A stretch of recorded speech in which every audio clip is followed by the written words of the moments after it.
no one in AEW has done.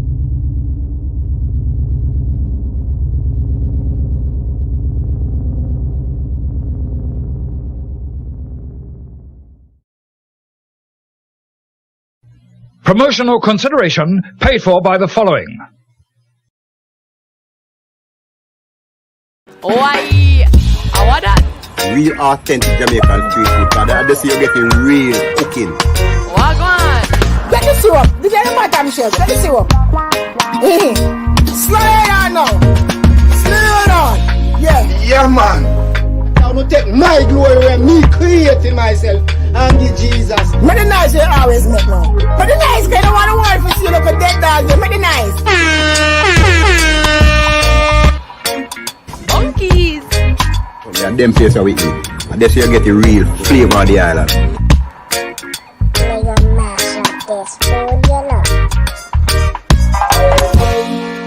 Huh? We can make a dinner for people. A big dinner for like a whole family.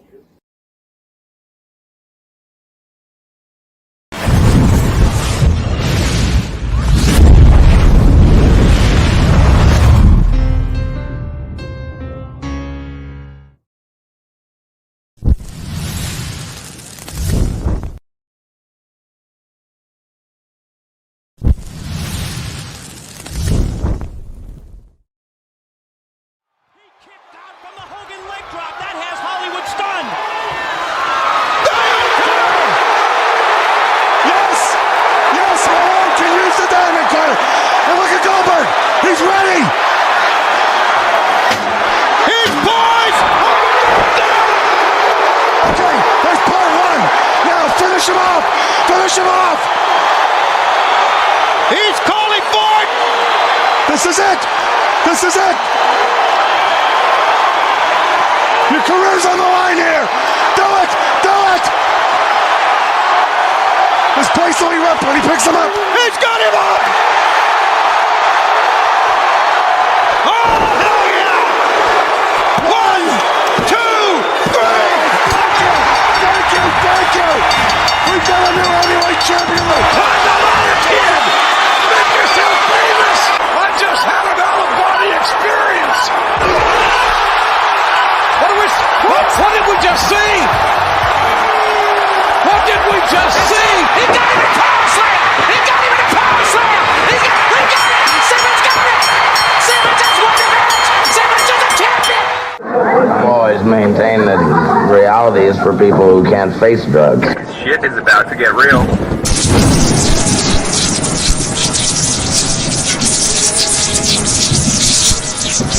You get to see your knee. Knee. Shit.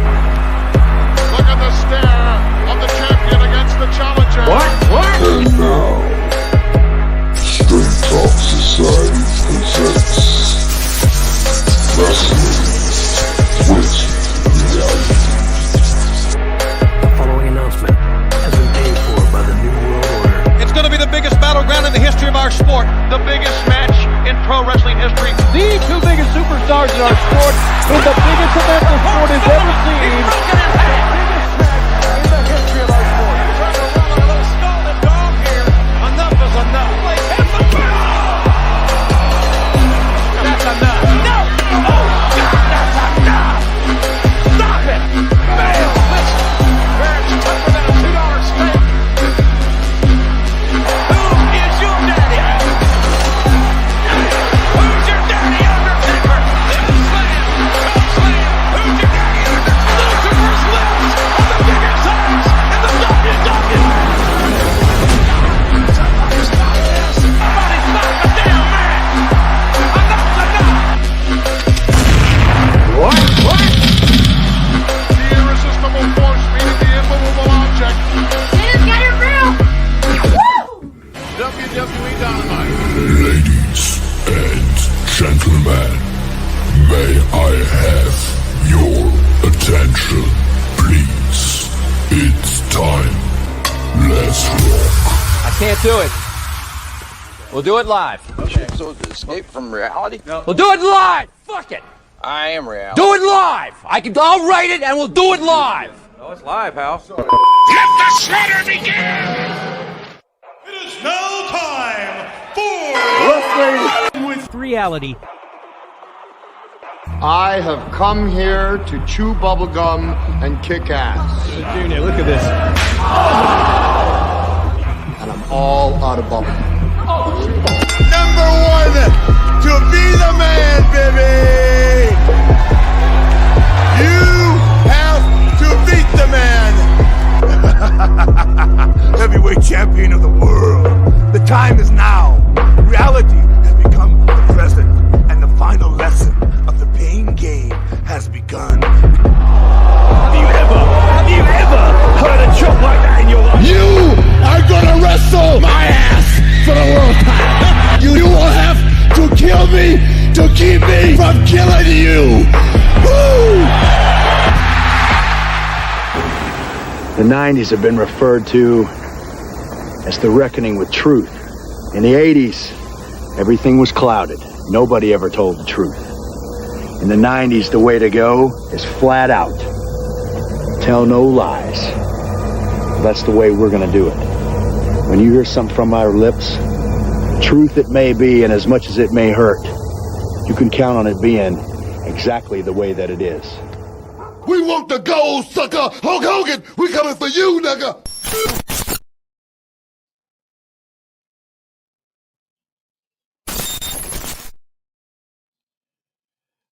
Oh, what is up, Straight Talk Society? This is your host, Trevor, and I'm back with another episode of Wrestling with Reality, the best wrestling show on YouTube. I mean, you say what you want. You could put anybody else's show up against ours. They cannot touch the knowledge that we bring, the humor, the arguments. They just can't touch it. So there you have it. So please, those of you who are watching or who are going to watch this later, please make sure to hit that like, share, and subscribe button. I am waiting for my co-host. They said that they're running a little late, but that gives me time to plug the upcoming shows that we do have on the Straight Talk Society before they get here. And the funny thing about this week, this wasn't a busy news cycle. Like, it's weird that wrestling has just been go for the past couple of weeks and months, I guess. And Ricardo keep asking me about After Dark. I'm working on something. I'm thinking about giving the After Dark to Mike, because Mike got some stories that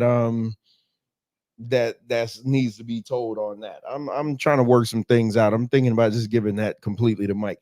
But so we do have a busy week on the Straight Talk Society. Tomorrow we will be having a open biblical discussion with Stacey Mobley. And Stacey Mobley is basically going to be taking on the Hebrews. Just put it that way, just because he made a statement in his last debate. So they want to make him prove it. So he called me today already and asked me, hey, can I share my screen and everything? So he's coming locked and loaded. So that'll be tomorrow night at 6 p.m. Friday, we were going to do the NFL playoff preview show. I'm not going to do that Friday night because I'm taking my wife out. We haven't been on a one-on-one date in a while, so I am taking her out for a date Friday night. But we will do that show. The playoff games start Saturday at 4:30. So we're looking to do that show Saturday between 12 and 1. So if you want to come down and break down, I see you, MD. If you want to come down and break down the NFL playoffs and things like that, just come over here and have a conversation with us. You know what I mean? We're going to be doing our thing. You know how the Dolphin deep dives go. So it's going to be open panel. Your team's in the playoffs. Tell us why you think you're going to win. What's the keys to victory, and so on and so forth. And then I will be coming back the following night. That night, Saturday night. I got it scheduled for like 11:30 p.m. So the game will probably just be wrapping up. But you guys are going to get my live reaction from the Kansas City Chiefs versus the Miami Football Dolphins in the wild card round. That game is taking place at 8 o'clock, 8:20 Saturday night. So that game is going to run late into the wee hours, but I'm not going to wait until the next day to review it. I'm going to review it right after the game. As a matter of fact, I may come on with maybe 5 minutes left in the game, just so you could get my genuine reaction, so you could just see how I react for a Dolphins victory or win, either way. So that is scheduled for this Saturday, and then we're back on full schedule. Man Talk Monday will be back Monday. Y'all check out that Man Talk Monday show from earlier this week. It was phenomenal. You know, like I was getting messages today about it. Like it was a fantastic show. And people are loving the 90-minute format. I think that's what they love the most, how short it was. But then you also got Tate Fist Politics. The return of Tate Fist Politics is Tuesday. They're going to do a year-end 2023 year-end review. So you're going to see Van Cat, MD, Ricardo, Mike, and whoever else wants to join the panel. Hopefully we can get Maria G to come on. And then the following week, we got the brawl for it all. We're gonna have an open panel, Tate Fist Politics style, the politics of being black or political black. Now I forget the name of it, but let me see, is it in the studio? But we are gonna have that show, and we're gonna have a knockdown drag out. We're gonna have a good time. We're gonna have a real good time. A lot of that is spearheaded by one of my co-hosts that is in the back. Let me bring him up real quick. But before he comes up, I do got an introduction for him. I'm black, y'all, and I'm black, y'all, and I'm blacker than black, and I'm black, y'all, and I'm black, y'all, and I'm black, y'all, and I'm blacker than black, and I'm black, y'all. What's up, MD? Hey, I don't, it's all good. Hey, y'all. Yeah, I'm just letting you know I'm sitting in. So if I break up at any point in time, I apologize. Just keep it rolling. I'm gonna just sidestep that. It is what it is. You got me. You got me. I was at work. I don't know why I was weeks. thinking about that. I'm like, man, hold on. Let me get this going. So whenever MD come on, I can introduce him now. It is what it is. You know what I'm saying? I'll save it. Yeah, y'all tune into that next Tuesday. Tuesday after next. It's gonna be, and I'm gonna tell y'all just like this. It's probably gonna end up in an argument with Mike and MD, because like MD, I already told y'all, MD bring the scholarship. I like to shoot from the hip. So once I shoot from the hip and I shoot all my bullets out, then I'm gone. And I'll leave that to him, Mike and Ricardo, to argue that out, because you know how Mike is. Mike could go all night, and especially with something like this. So that's where we are in that. So Venkat is coming on soon, but like I said, this was a slow news cycle this week, so we don't have much to go over, but we do have some things to go over. So let's get into my favorite part of the show. Before we get into that, how much wrestling did you watch this week? I watched Dynamite, and I watched most of Raw for this week. Yeah. But you didn't see SmackDown? Nah, I didn't get a chance to watch SmackDown. No. All right. Yeah, I mean, but you can follow. I seen the highlights. If that's what you asked. Yeah, but yeah, I got the gist. Venkat saying that theme is perfect. I'm telling you, and I got part 2. I just ran out of room. I didn't load part 2 up. What's up, Nerdbomb? So let's get into let's get into my favorite. Black. Like I said, take your shots now. Get it all off your chest. So as y'all can see, I hope y'all like that new cover photo. But we could we're gonna get into my favorite part of the show, the ratings. Did Tony hit the Yayo hard? Oh, Nerdbomb, stick around. We got something for Mr. Tony. We gonna rename the bootlegger rename the bootlegger award. You might as well just call that the Tony Khan Award, because he seemed to be the only one that's ever going to get it. So let's get into the ratings for this week. And coming off last week and maybe the week before, everybody was doing like best of shows. So it's good that we finally came back with the numbers this week. And what I'm going to start doing going forward, I just ran out of time and couldn't get all the info.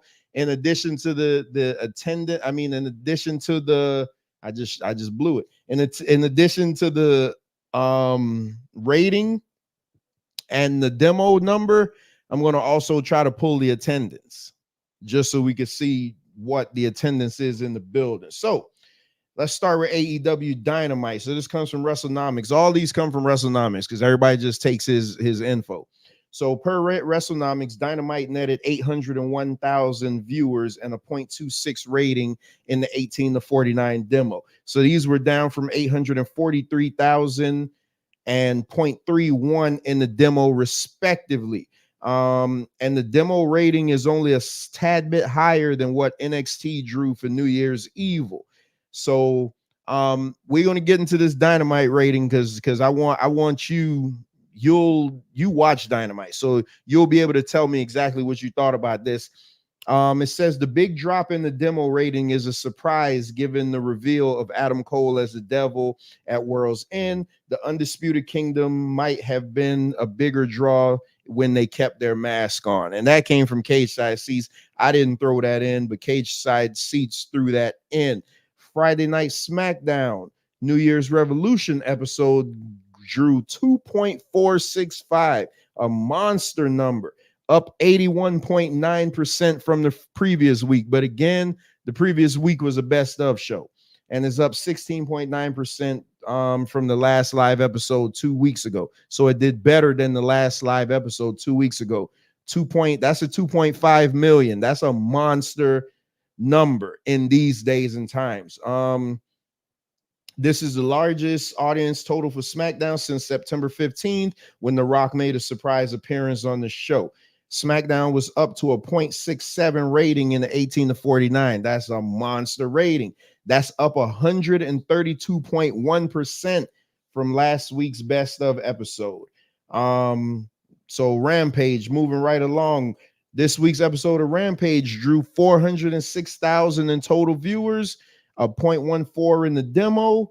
Last week, the show did 326,000 viewers. So they were up a significant amount. So now here's the drop off. AEW Collision.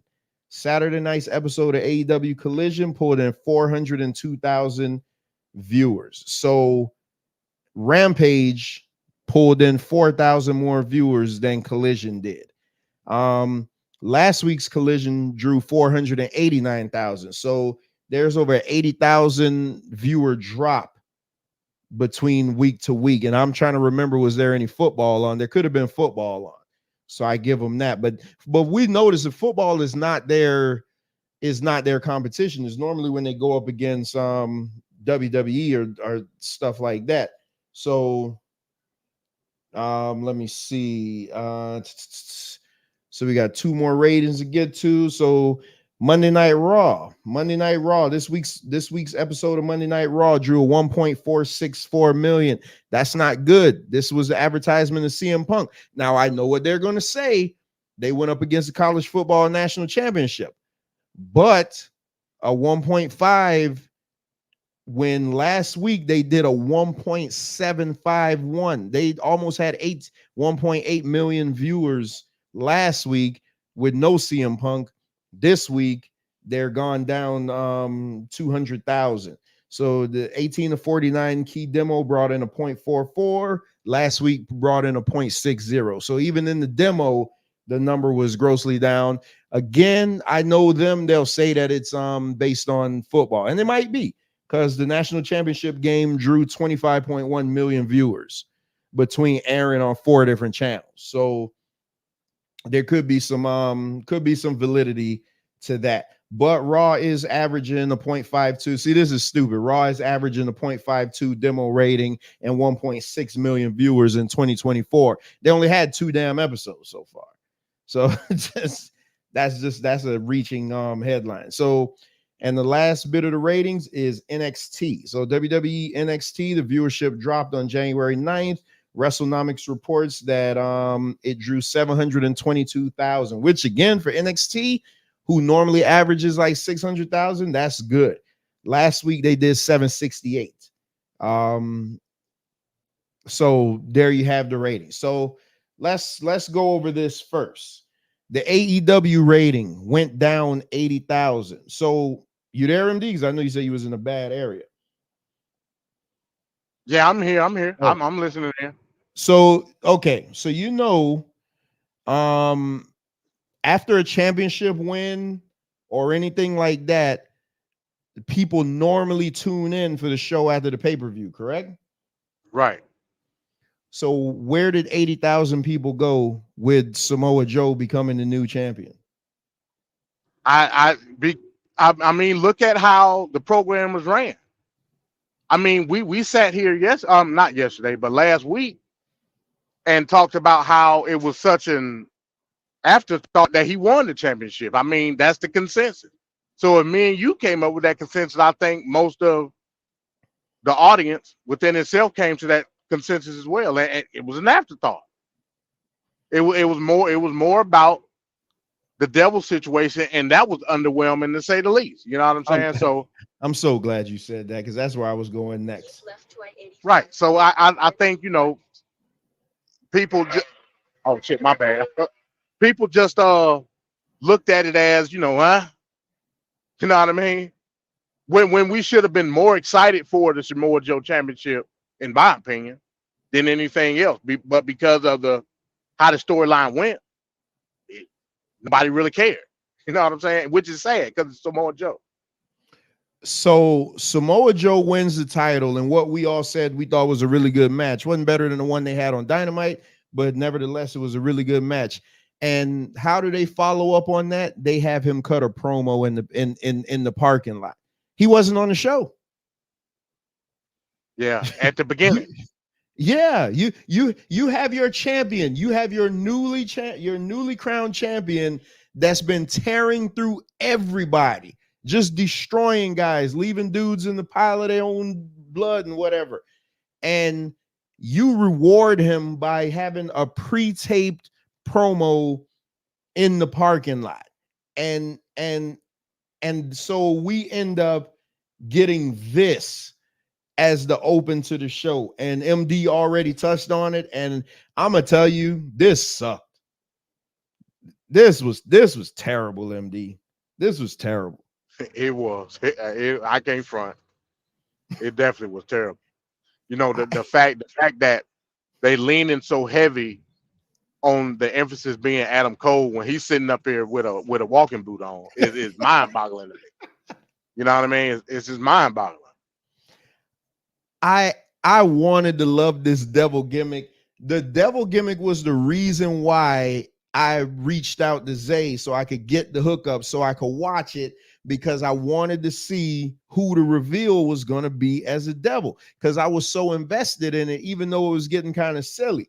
And the fact that you got a man sitting in a chair with, let's face it, his backup is a guy that had this same crew been in WWE, Roman Reigns would have just came out and punched all of them in the face. Like, literally. He literally, you know what this is like? I don't know if you remember on Raw when they were doing Raw in the during the COVID, the pandemic Raws, and what's that group? Retribution came out to the ring. Yeah, Retribution, yeah. And the Fiend came out there solo and just laid waste to all of them. Just that's what this group is. This is terrible. This sucks. Yeah.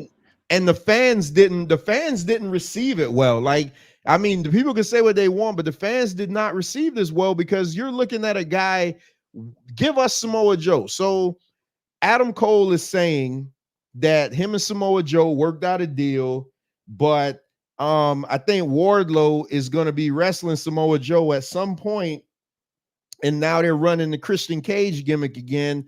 Wardlow's going to give the belt to Adam Cole. So that's where we end up with this. Yeah. And Roderick Strong is going for the international championship against Orange Cassidy at some point. Yeah, at some point. We don't know when, but at some point. So Nirvana, you're right, Nirvana. They're riding this undisputed thing too much. I kind of wish they would stop with the undisputed. What happened if the Bucks joined them, the undisputed elite kingdom? Oh my God! Please don't tell me they're threatening the Young Bucks joining them. So all you got is NWO Black and White all over again. I feared this was happening.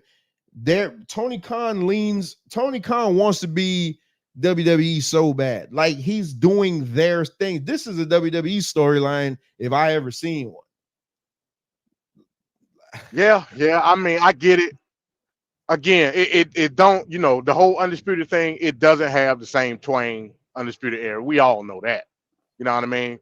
Nobody pretty much cares about the Kingdom at all. You know what I'm saying? Yeah. Matt Taven and Mike Bennett, which is unfortunate because I like Mike Bennett. You know what I'm saying? But them as we know the history in the ROH with Cole, Bennett, and Taven. The Kingdom, whatnot. But that's ROH. Like, and for you to not. For you to put so much emphasis on Adam Cole, which you should because he's the star of the show, but he's incapacitated. What type of program do you think you're going to put on between now in January and let's just say Revolution March, right? Yeah. You telling me you're going to ride this from now all the way to Revolution, hoping, praying that Adam Cole is ready. I mean, I'm assuming that he will be ready. But it goes to show you how it's the fine line between long-term booking and dragging stuff out. You know what I'm saying? It's a fine line. I think he means well in terms of the long-term programs that but you can't put emphasis on a person that's hurt. Looking for a payoff at the end. Like it makes no sense. And MD, your champion wasn't on TV like that. Let's just cut the brass taxes. Your champion wasn't on TV. There you go. Your badass champion. There you go. So Kevin Abreu says, who said Tony Khan doesn't make stars? Yesterday, Tony Khan made Jinder Mahal one of the biggest stars. Stick around. We're going to get to that. So let's move on in this show because despite the foolishness in the beginning, I thought this was a great show again for wrestling. Again, I've never changed. AEW in ring is the best wrestling on TV, but it's not just about in ring because if it was about in ring, then they'd be able to fill their buildings up. So it's a lot more than just in ring. But you have Orange Cassidy taking on Dante Martin. So this goes back to something Venkat said during the Best Of show. Orange Cassidy is getting a lot of victories over guys that when I say their name, you're like, who? So he could run up a 52. I think they said his record was like 52-1.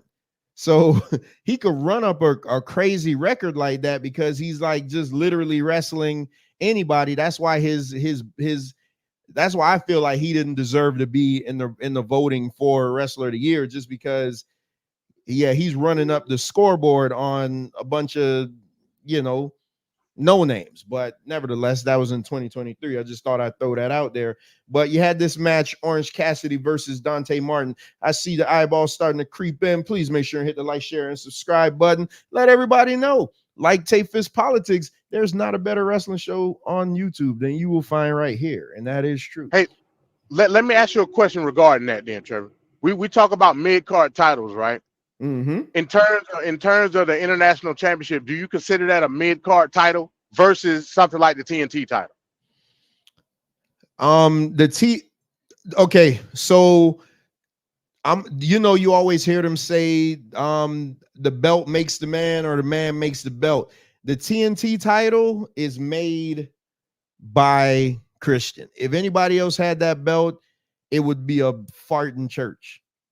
So I hold the TNT title over the international title, even though I know in the pecking order, I think the international title is supposed to be their IC title, correct? Right. Yeah, that's why I asked. You know what I mean? But that's why I asked it. But their champion, and Kevin says AEW got too many titles. I think Venkat counted it. It was like 15 or something like that. And they're probably going to add some more. But okay, but you had to look at it again. That's why I say Gunther being my Wrestler of the Year is not just because he puts on phenomenal wrestling matches. He carries himself in a way like, hey, that's my champion. Versus I like Orange Cassidy. I came around to him, but Orange Cassidy carries the belt in a book bag. Like think about what I just said. Like, so the prestige of the belt, they're not. This a Christian is making. You know what? Well, Samoa Joe is champion now, so let's see what he does with the title. But I want to see everything that Christian does. The AEW title, I didn't care to see what they were doing unless it was MJF. If that makes any sense. Like, Christian makes that title must see. Like, I'd rather watch Gunther than I watch a Roman Reigns match, even though I know Roman Reigns is a star, and it is what it is. Shout out to Bones in the building. But it's the man just makes the belt. The man put that so much prestige on that belt. Whoever's going to take that IC belt off of Gunther, they better have a plan for him, because it better not just go to some bum and they switch it up, 10, 15 times. Yeah, I agree with that. I agree. So move again. This was a great match, though, man. I don't take nothing away from Orange Cassidy. I like when Dante Martin start doing his soft kicks on him, and it was pissing them off. So Orange Cassidy is great, man. Watch this match. So in a kind of bit of a surprise, because I thought the rumor was she was signing with WWE, but nevertheless, Deonna Purrazzo comes out. Some girl is wrestling, some blonde, against this African lady, which I sent you guys a picture, and I'm like, hey, why isn't this woman on TV more? Beautiful, beautiful African lady. And she loses, she loses to the blonde. The blonde is out there talking. I think her name is like Queen Amanaya, Queen something. Queen something. But she just yeah. So Deonna Purrazzo comes out. The crowd goes mild, and it was Queen. Yeah, Nurbon saying Queen Amanetta got signed. So the crowd goes mild, but again, it's a big name, so everybody's gonna be like, okay, let's see what you do against AEW's women division, because their women's division stinks. It's not good. Yeah. So I like the virtuoso. She should definitely bring a challenge to the women's division. Now I will, this ain't me. Don't try to put a misogynistic spin on it. She gained a little weight. I ain't gonna front. I was like, damn, like Deonna Purrazzo got a couple of handles on the side, but hey, she can wrestle, so I don't care. You know what I'm saying? I don't care. Let's see what Venkat got to say about that. Eat a burger or something, man. Put some weight on that ass or something. Hey, that's what she did. She looked kind of pudgy to me. I don't remember Deonna Purrazzo looking like that.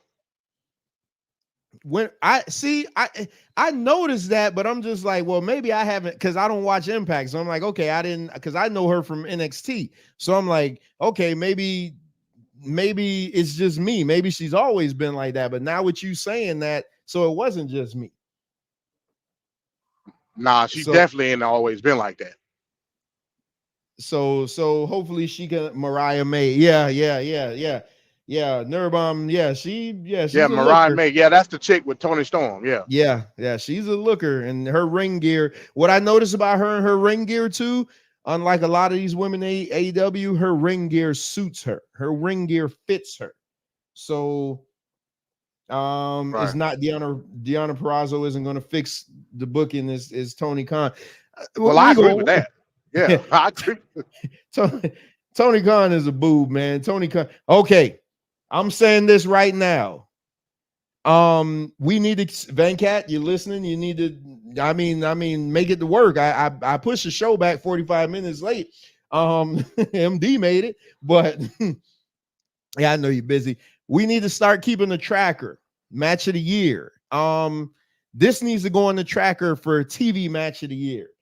Again, there you go. Here's a guy that everybody who's ever since we've been doing Wrestling with Reality, y'all have heard me criticize Darby Allin. Y'all have heard me say that he's just random punk that anybody could beat up. When I tell you, I don't even like this Takeshita guy, but MD said I was just about to say that. You said you didn't see nothing in Takeshita. MD said it at World's End. MD said Takeshita is a star, and here it is, January 10, 2024.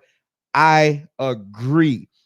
I don't know if it was Darby Allin just being such a great bump machine. I got to see more from Takeshita. But whatever y'all do, at some point, go back and watch this match. This match was phenomenal. Friggin' Takeshita had Darby Allin up on the ramp and hit him with rolling Germans. Yeah. all the way down to the end of the, I'm like, what? Bro, this match, I heard people talking about it online, so I'm like, okay, I really got to watch it because I don't get to see I don't get to watch Dynamite as it's on. I'd normally watch it on the weekends. Bro, this match was sick.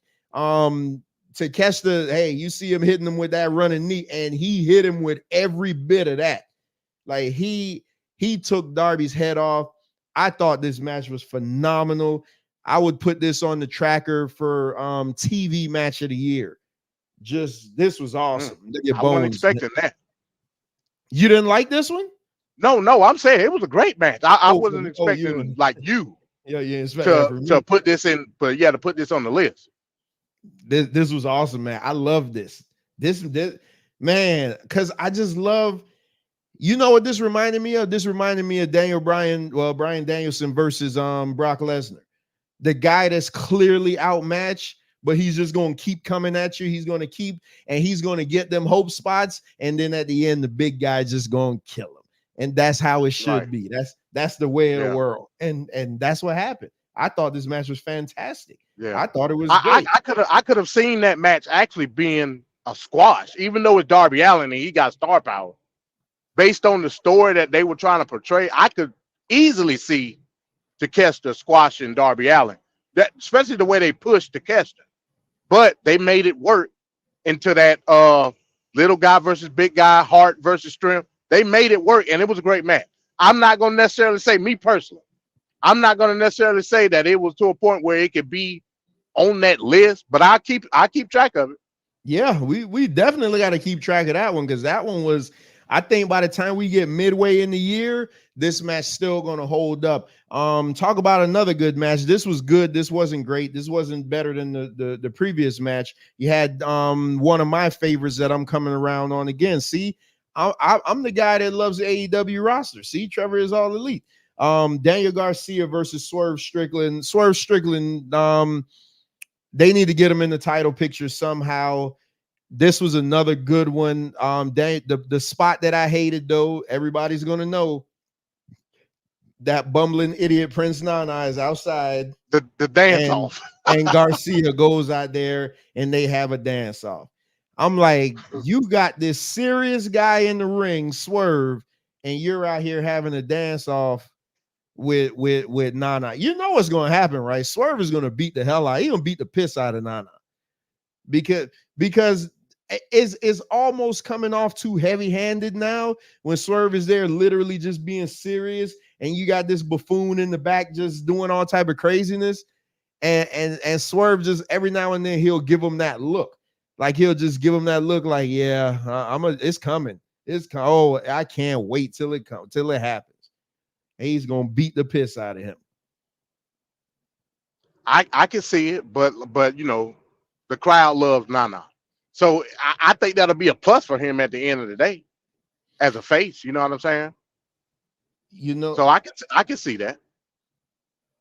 You know, who is this? Wall Rods. I feel terrible about Chris Jericho. Oh, we got him coming up next too.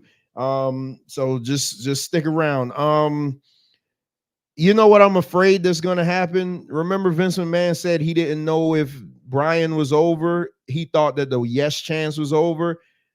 I'm afraid that Nana is gonna take too much from Swerve. When it's time to be serious, he's gonna. Because people like comedy and wrestling. And speaking of comedy, I didn't have time, but if y'all haven't, go watch that R-Truth segment from Monday Night Raw. That was classic. That was classic. I mean, listen, hey, they need to put R-Truth in the Hall of Fame like right now. Don't wait.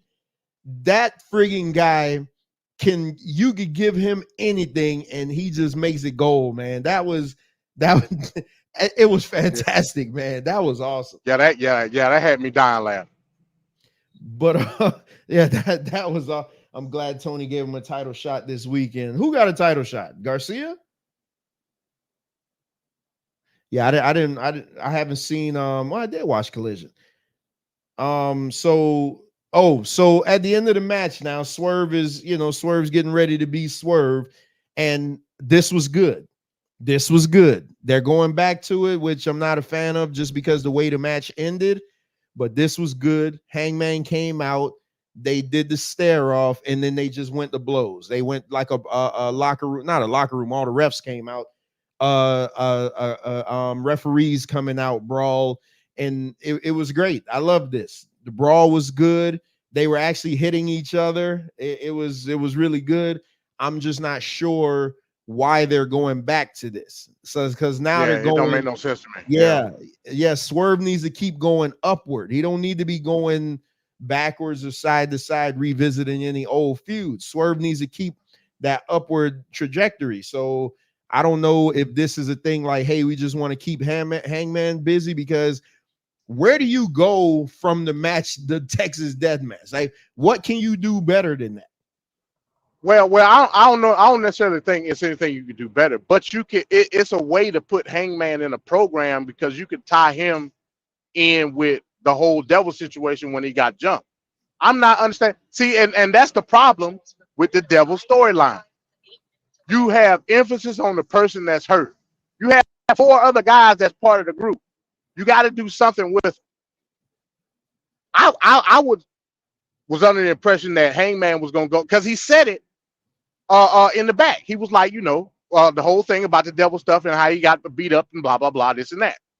I'm under the impression that it's going to be something with maybe Wardlow or something, you know what I'm saying? But you go back to this, so that doesn't make any sense to me. Like, that's weird. Yeah, and it don't do nothing for Swerve at all. And see, as y'all can see right now, that's who my focus is on right now. Hangman's already been champion. Hangman has his spot. Swerve has the chance to do something great right now, do something different, because we've always said, even from AEW's inception, is that they never push any of their black wrestlers. They're literally strapping the rocket to this guy, but I feel like they're trying to rein him back in. A lot of it, he got to get rid of Nana. I just think he got to get rid of Nana. Shout out to Venkat. What's up, Venkat? Blackity black, black, black, black, black, black. What's going on, MD, Trevor? I'm here. You finished eating, man? Yeah, you done eating? Oh, yeah, it was great. Now I'm ready. See, let's bring it. Kevin Abreu saying little by little, Swerve's losing momentum. I don't think he's well, okay. Now let me back that up. Him going 50-50 with a hurt Dustin Rhodes would have killed anybody. So luckily it was him, but they should have never put him in that position. Again, Swerve needs to go on he's not big enough, but you can make it believable. He needs to go on like a Hall of Pain run where he literally just finishes dudes in like 2 to 5 minutes. I agree with that. Too much of this 50-50. Everybody don't have to be equal. Everybody don't have to be. You got a guy that's over. Like, this dude is over. This guy could sell some tickets. And better than that, this guy could cross over to a market that they clearly not getting. Exactly. Right. And I don't know. Hey, let me be controversial. Oh, please. Because it looks like they going into the realm of like just feeding him mid-card talent or maybe less than talent and just letting them ride. He got Garcia this week. It may be another guy next week, continuing on. Can we see a scenario where they trying to portray like maybe a storyline where they're not like looking to push him the way that he needs to be pushed? And play into the black card, maybe. Play into the race guy. Yeah. You mean like Ron Simmons? I would. Yeah, exactly. I would do that. Hey, just a thought. Hey, break. In case of emergency, you could always pull out the race card. It always works. Yeah, that's some low hanging fruit. Yeah, that's when you know you're in trouble. But the thing is though, MD, because it would make it seem that way, MD, because they don't really have that many black wrestlers on their roster either. So Right. I can see that happening, and I wouldn't be mad at it. I wouldn't look at it as a cliche storyline at all. Not in this case, because Swerve is actually good, and people like Swerve. You know what I'm saying? It ain't manufactured. The storyline will be manufactured, but the push in itself will be organic, if that makes sense. So Wall Rods, am I saying that right? Yeah, Wall Rods keeps saying just a few days ago, Swerve credits the architect Chris Jericho for paving the way. So he really wants us to get into this Chris Jericho. I'm telling you, we're gonna get into this because Wall Rods is Chris Jericho, and he trolling on a burner account. That's what's going on. He done went to them lengths, huh? Oh yeah. we gonna get into Chris Jericho, Wall Rods, and you welcome to come up and give your views on it also, because I know where this is gonna end up going, so I'm giving you all a disclaimer from now. All this is purely speculation. That's all I'm gonna say. So let's get into SmackDown's New Year's Revolution. And again, this show did 2.5 million, which was great. Talk about great. This was another great match, man. The finals of the tournament for the US title. I mean, it was never in doubt. We always knew KO was going to be the one to go against Logan Paul. Just didn't know how they were going to get there. This was a great match, man. And what I didn't even realize is that now Santos Escobar has Angel Garza and his cousin as his heaters now. So I was really happy to see that they're back on the main roster, doing something with Santos Escobar, because Escobar works good when he has backup. So yeah, Bones, you must be listening on a delay, because everything you're saying is to something we already said. But yeah, I thought this match was good. And Venkat, how much wrestling did you see this week? Not a lot. I've been busy with other things here. My God, not a lot. But I just saw little bits and pieces of highlights from YouTube. All right, yeah, that's fine. I just want to know what what all I had to carry. And MD, you didn't watch SmackDown. No, I didn't get a chance to watch the show, but I saw the highlights of it. And speaking of SmackDown, she may be able to hear me. We will be at the SmackDown before Royal Rumble, January 26th. So look for live videos from there. Yeah, this match was great. Logan Paul was on commentary. KO wins with the stunner. It was just a really good match. So yeah, I saw this match. So let's get into what I want to talk about. I had always said that Authors of Pain were signed, and I didn't know what they were waiting for to bring them up. If you guys don't know who Authors of Pain are, go back to their NXT run. This is a legit badass team. Bobby Lashley and the Street Profits out in their finest, talking. Karrion Kross appears on the ramp with Scarlett, and then all of a sudden these two big jokers come out and demolish them. Now, but why is Bobby Lashley and his crew, which they never got a name for that crew, why are they jobbing right now? Like, they didn't even get a chance to lift off. That's the most important part to me. That's the most important part to me. I get it. What's the BFAB element? Remember, BFAB went to Bobby Lashley and said that she needed to talk, and he was like, come on. So I thought they were adding a woman to the group. So that aside, because yeah, we can criticize that. That aside, I am so happy to see the Authors of Pain back. But let me show you what I'm more happy about. Precious Paul Ellering is back on TV, because they said when they brought Authors of Pain up they said that Paul Ellering didn't want to travel, and Paul Ellering came out and was like, whoa. I never said that.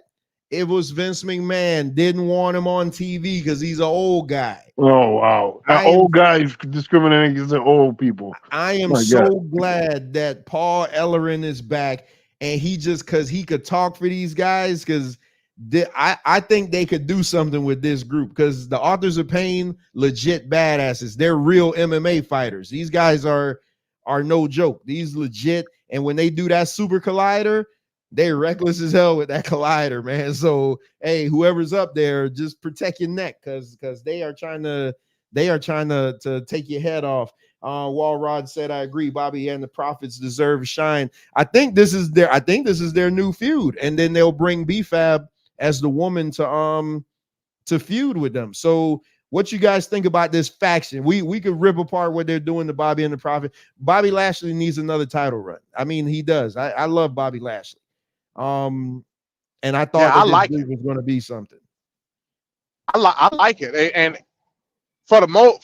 mainly because it bolsters Karrion Kross, which desperately need a change. You know what I mean? Absolutely. You know, it's criminal what they're doing to Karrion Kross right now. So you know, it only helps him at the end of the day, and to have him, I guess, assuming the main role in the group, I'm assuming it does nothing but bolster him. So I'm happy in that aspect. And you got another mouthpiece in Paul Ellering. Karrion Kross can talk. Don't get me wrong, he can talk. But adding Paul Ellering to it, it's a whole another dynamic. So at the end of the day, I'm looking more at how it's going to help Karrion Kross more than anything. And I noticed that he wasn't at ringside. He showed up to the top and walked a certain distance, but he wasn't at ringside, was he? No, he was up there. That's how he did when the Authors of Pain debuted in NXT. That's what happened. They came out and beat up American Alpha, and then all of a sudden he just walks out and commentary like, oh my God, do you know who that is? And the dumbass NXT crowd, who are you? Who are you? God, I hate, man. That's retarded. I don't. That's retarded. They never got back in my good graces after that, and that was years ago. But I just can't forgive them. I cannot. But I keep remembering people don't watch wrestling like we do. We 80s wrestling fans. So a lot of these people watching this stuff were born in the year 2000, so they have no idea about any of this. They probably don't even know who the hell the Road Warriors are. So you know, it is what it is, though. Man, Shannon Sharp know more about wrestling than I do. My God, he was naming all kinds of people from like the 70s. Oh my Lord! Yeah, I didn't know he was that serious with wrestling. You saw Triple H said he is invited to any show, anytime, anywhere. Hey, Triple H. Hey, Triple H is a promoter, man. Hey, Triple H, like, man, this man got 21 million views on his podcast in 2 days. So he gonna sucker up to him. But they don't have a name or anything, so we'll see how it goes. Hey, listen, I crap on Michin, but let me tell you something. This was great. This match was great. Io Sky. I was gonna say real quick, is it me or is Mia Yim looking more and more like a I don't want to say black man? Well, if that's what you want to say, that's cool. A man. Hey, she don't, I don't know. She looked like her husband letting himself go, so she don't need to stay looking good for him. Yeah, she's looking more and more like she belongs in damn Magic City than anything else. That's just me. Listen, again, I told you, Venkat, we need to start a tracker, man, and I want to put the Takeshita versus Darby Allin match on for TV match of the year, not just regular match of the year, TV match of the year, because that match was phenomenal. This match was great. What I loved about this, Io Sky told Damage Control, don't even come out there. She went out there and they just had a one-on-one ass-kicking match. Mia Yim did a eat the feet from the top rope. If y'all don't know what a eat the feet is, go look it up. She did it from the top rope. Why would you take that was move? crazy. Why would you take that? I have no idea. But Mia Yim was reminding us of why they signed her. Because literally she's been in catering for seemingly like a year. Right. She literally went out there. I believe her and EO was like, listen, they giving us like 10 minutes. Let's go out there and show them what's up. And what I loved about it, the crowd got into it. At first, the crowd was like, whatever, because they don't know. If you never see the people on TV, how you gonna know to cheer for them? But the crowd got into it, and they got into it in a major way. I thought that match was great. EO retained, but I mean, that didn't take nothing away from Mia Yim. That match was great. It just was. The Styles clash from the Avalanche Styles clash did from the Avalanche. That's what I was trying to remember. She did an Avalanche Styles clash. Bro, this match was sick, man. This match was really friggin' good. I want to say, I'm trying to see now. I'd have to think about it. I'm trying to see. Well, if I like this one more than the Ivy Nile and Rhea Ripley. This was I like this one more. This was a better match than that one, and I love that one. But this was really, really good. So then we get to the main event. You got LA Knight. You got LA Knight, Randy Orton, and AJ Styles. I'm gonna just say this: whatever AJ Styles is doing, please let me know, bro. AJ Styles is jacked. He never looked like that before. He need to get rid of that soccer ball hairstyle, but pre-WWE, AJ Styles did never had no physique like that. Even when he was doing the Bullet Club stuff, he wasn't that big at all. You see, look at him and Randy Orton, the two oldest friggin' guys on the roster right now. Basically, look at them. Yeah, it's crazy. I ain't making no speculation. So, man, but I'm telling you, man, AJ Styles is and AJ Styles was in rare form tonight. This match was really good. It was another one that was really good. And you know how I know it was really good? I tell y'all I gauged because Roman wasn't in it. Now I tell y'all I gauge things by what my daughter says. And my daughter was watching that match and she just stopped and she looked at me. She was like, Daddy, this is so good. She told her friend she had to call her back so she could finish watching it. Like they were, Roman came out and interrupted it, but I love the beatdown. Roman and Solo and Jimmy came out. Jimmy has got to stop with all the smiling and the shucking and bucking. He got to stop doing that. Somewhere in the match, AJ Styles bust LA Knight up. Had him just gushing all over the place. And Roman Reigns came out there and just beat the hell out of everybody. And when Roman's music hit, we say what we want to say. He's a champion that's never there and blah, blah, blah. But when his music hits, they react. And Roman's music hit and everybody reacted. He came out and beat the hell out of everybody with Nick Aldis standing right there. I feel like they may be teasing something with them too. And Nick Aldis told Paul Heyman, he said, I tell him once he's done celebrating, he's gotten himself into a fatal four-way match at the Royal Rumble. So it was going to be Randy Orton versus Roman. Now it's a fatal four-way: Roman Reigns, AJ Styles, LA Knight, and Randy Orton. I clearly believe that LA Knight is going to take that pin in that match. That's horrible, man. I can see that. I can see it. That's horrible. But kudos for him being in the main event, I guess, of a main show.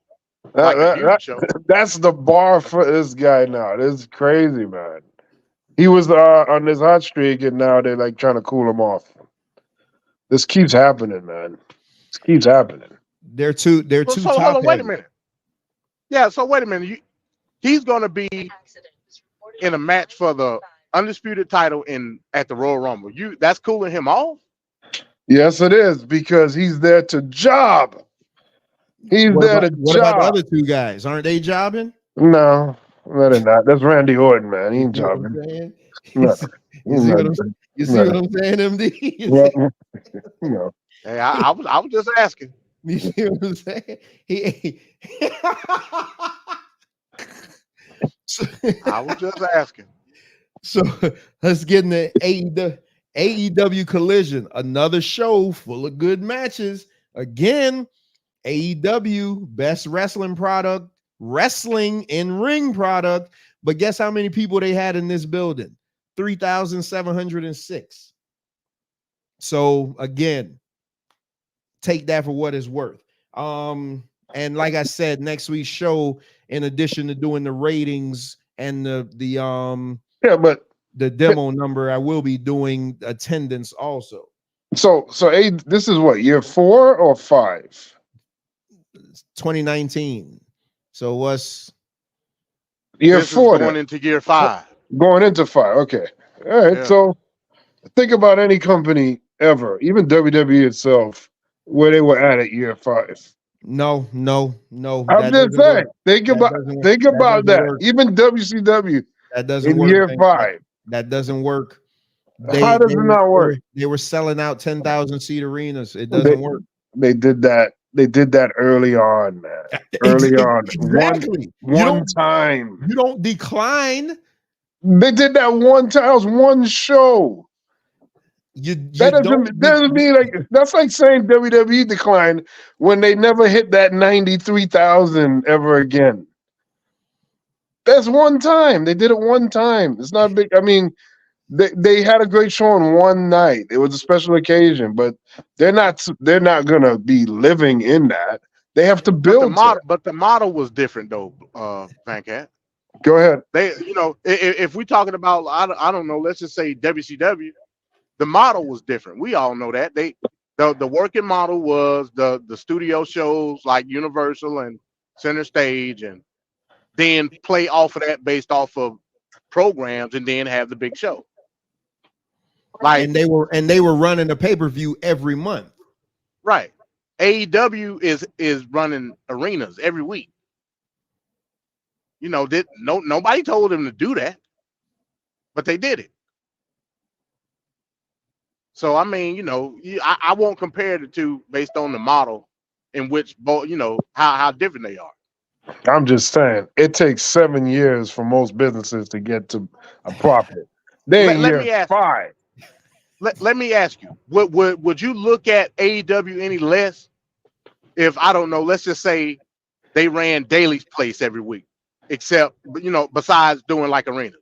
Would you look at them any less? Oh yeah, it wouldn't be a good look. I think it would be better because you have a pack. Hold on, wait a minute. We just talked about WCW running Universal Studios. But WCW, when it got over that hump and it started doing Nitro and these bigger events. No, man. So you telling that's me that's what WCW excelled at. WCW was fine and whatnot and little center stage stuff. But once they started doing a bigger presentation and getting those bigger audiences and making a look of like more prestigious presentation to their product, that's when they took off. That's when there were Nitro parties every Monday night and all these big crowds of people. They're doing that Goldberg, Hogan, massive crowd there watching it. You don't get those moments without those building blocks. So, I mean, it would be a step. AEW's running the same arenas though, Van Cat. Who? Exactly. You're right. AEW's running the same arenas. Yeah, I don't know. Well, I don't know. I don't know what's the big problem. I don't know if it's ticket prices are too high. I don't know if it's brand awareness. I don't know, but they're still in year 4, but they do need to have more creativity in selling their product because what they're doing, the business model they're doing right now, ain't working. So look at this. I remember last year I read the advanced ticket sales. Remember they had some shows that was getting 1,600 tickets. Mm-hmm. Remember that? So if one or two times is like, okay, we could look past that. But when this is your constant 15 show average, come on, man, something's wrong. Something is wrong. And I blame a lot of it on Tony Khan. Like Tony Khan is like And Bones is saying the ticket price is not the issue because Bones has been to their shows. MD, when you went to Dynamite, what was the ticket prices like?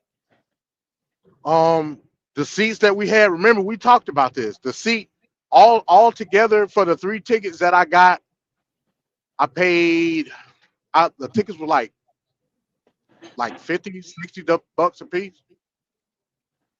And you know, I was basically on the floor, so you know what I'm saying?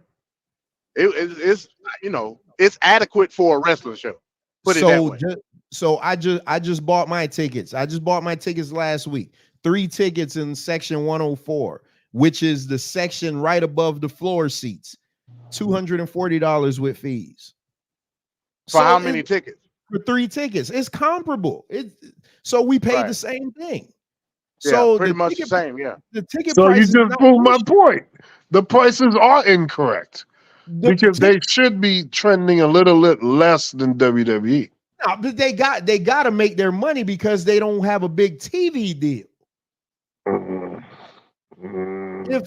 So at that they got to get look at the arenas that they leasing out. They got to get their money back. You know what I'm saying? Yeah, they got to make their money back some type of way. At that same show, Venkat, that we're going to, I can get tickets for $20, but they're in the upper deck. If I was AEW, I would do that. I'd try to sell the upper deck tickets for $15 just to fill the place up, man. You know how bad it looks that it's constantly one camera angle they're showing throughout the whole night. It looks bad aesthetically. It does not look good. You're in a big arena. We know you in an arena because you're saying the name of the arena before you come on. You need to be able to shoot the arena so people can see it. So make it look like your product is hot.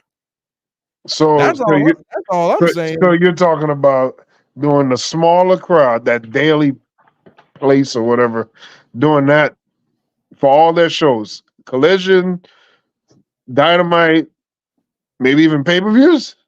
At least it would look good. At least it would look good and it would be loud. You got some segments going on Dynamite where you could clearly see that is a drop off. Okay, when Chris Jericho first came out with that Judas song and they would sing it, that place would be electric. The last time, and this was before these allegations surfaced, the last time that place was so dead.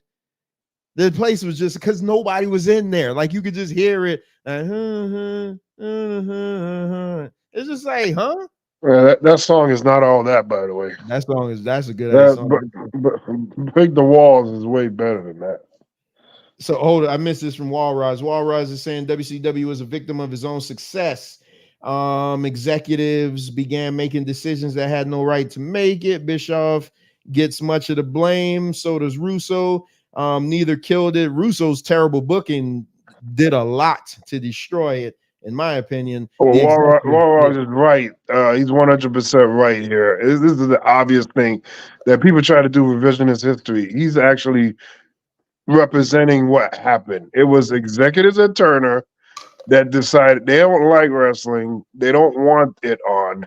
Let's get rid of it. And they've been trying to get rid of WCW for years. They never wanted it, those execs.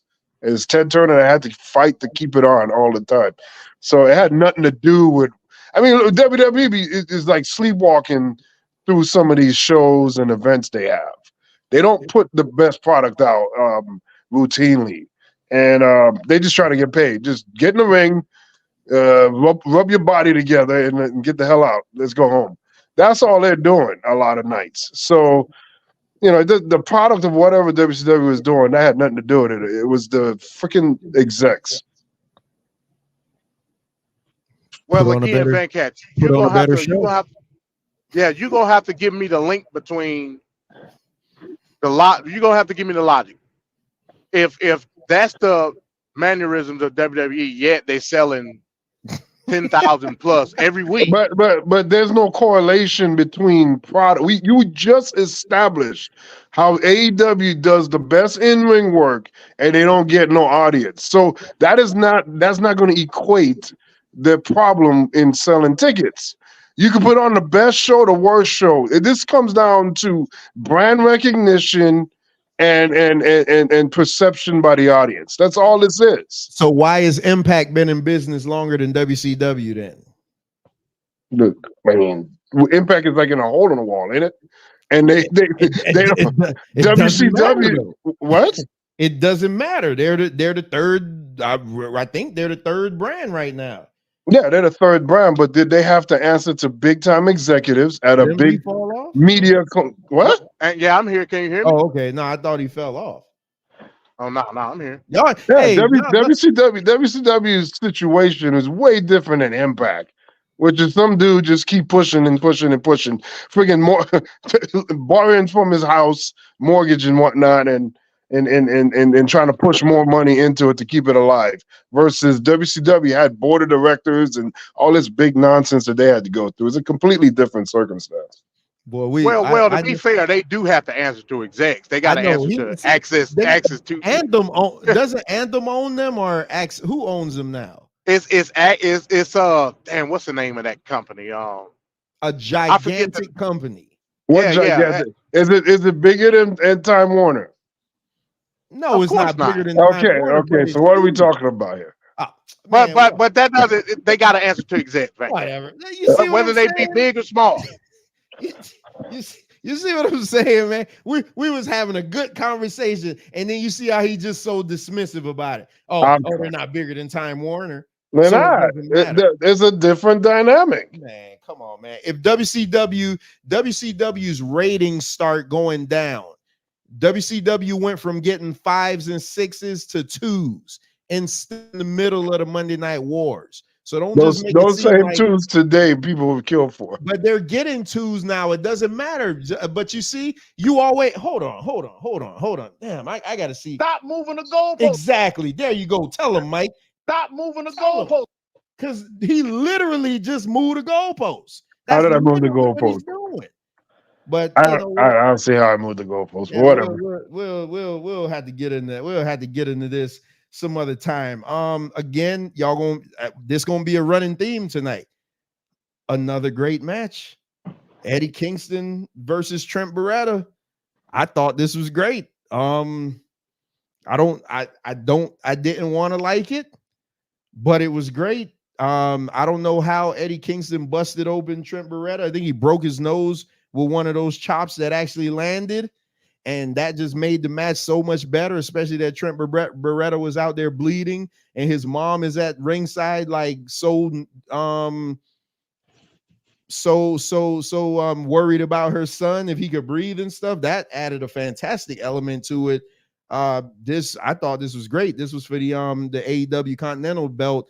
And it looks like they made changes to the belt because the belt actually looks a little more detailed now when he was holding it up. I think they may have not had the real one ready that night, but the one he had Saturday actually looked really good. Are we looking at a situation where it may be? It almost seems like they're trying to make the titles exclusive. Maybe the International Championship will be on Dynamite, and the equivalent will be the Continental Crown on Collision. I don't know. They got too many damn belts. And didn't he just defend his belt in Japan too? I think he did. At Wrestle Kingdom. I think the main, because it looks like what he's gonna do is he's just gonna defend all 3 belts when he wrestles, you know what I mean? Which is crazy, but hey, it is what it is. This match was great though. You see Trent Beretta's nose was all broken and his mom's like literally there just looking like, man, I can't believe this. It was great that they had her at ringside though, because it just made so much. What I loved about this and I didn't love, the referee clearly should have stopped this match. The guy's nose was broken. They clearly should have stopped the match, but they just let it keep going. And it made it so much better. The fact that he just kept fighting from behind and he was getting a lot of hope spots in there.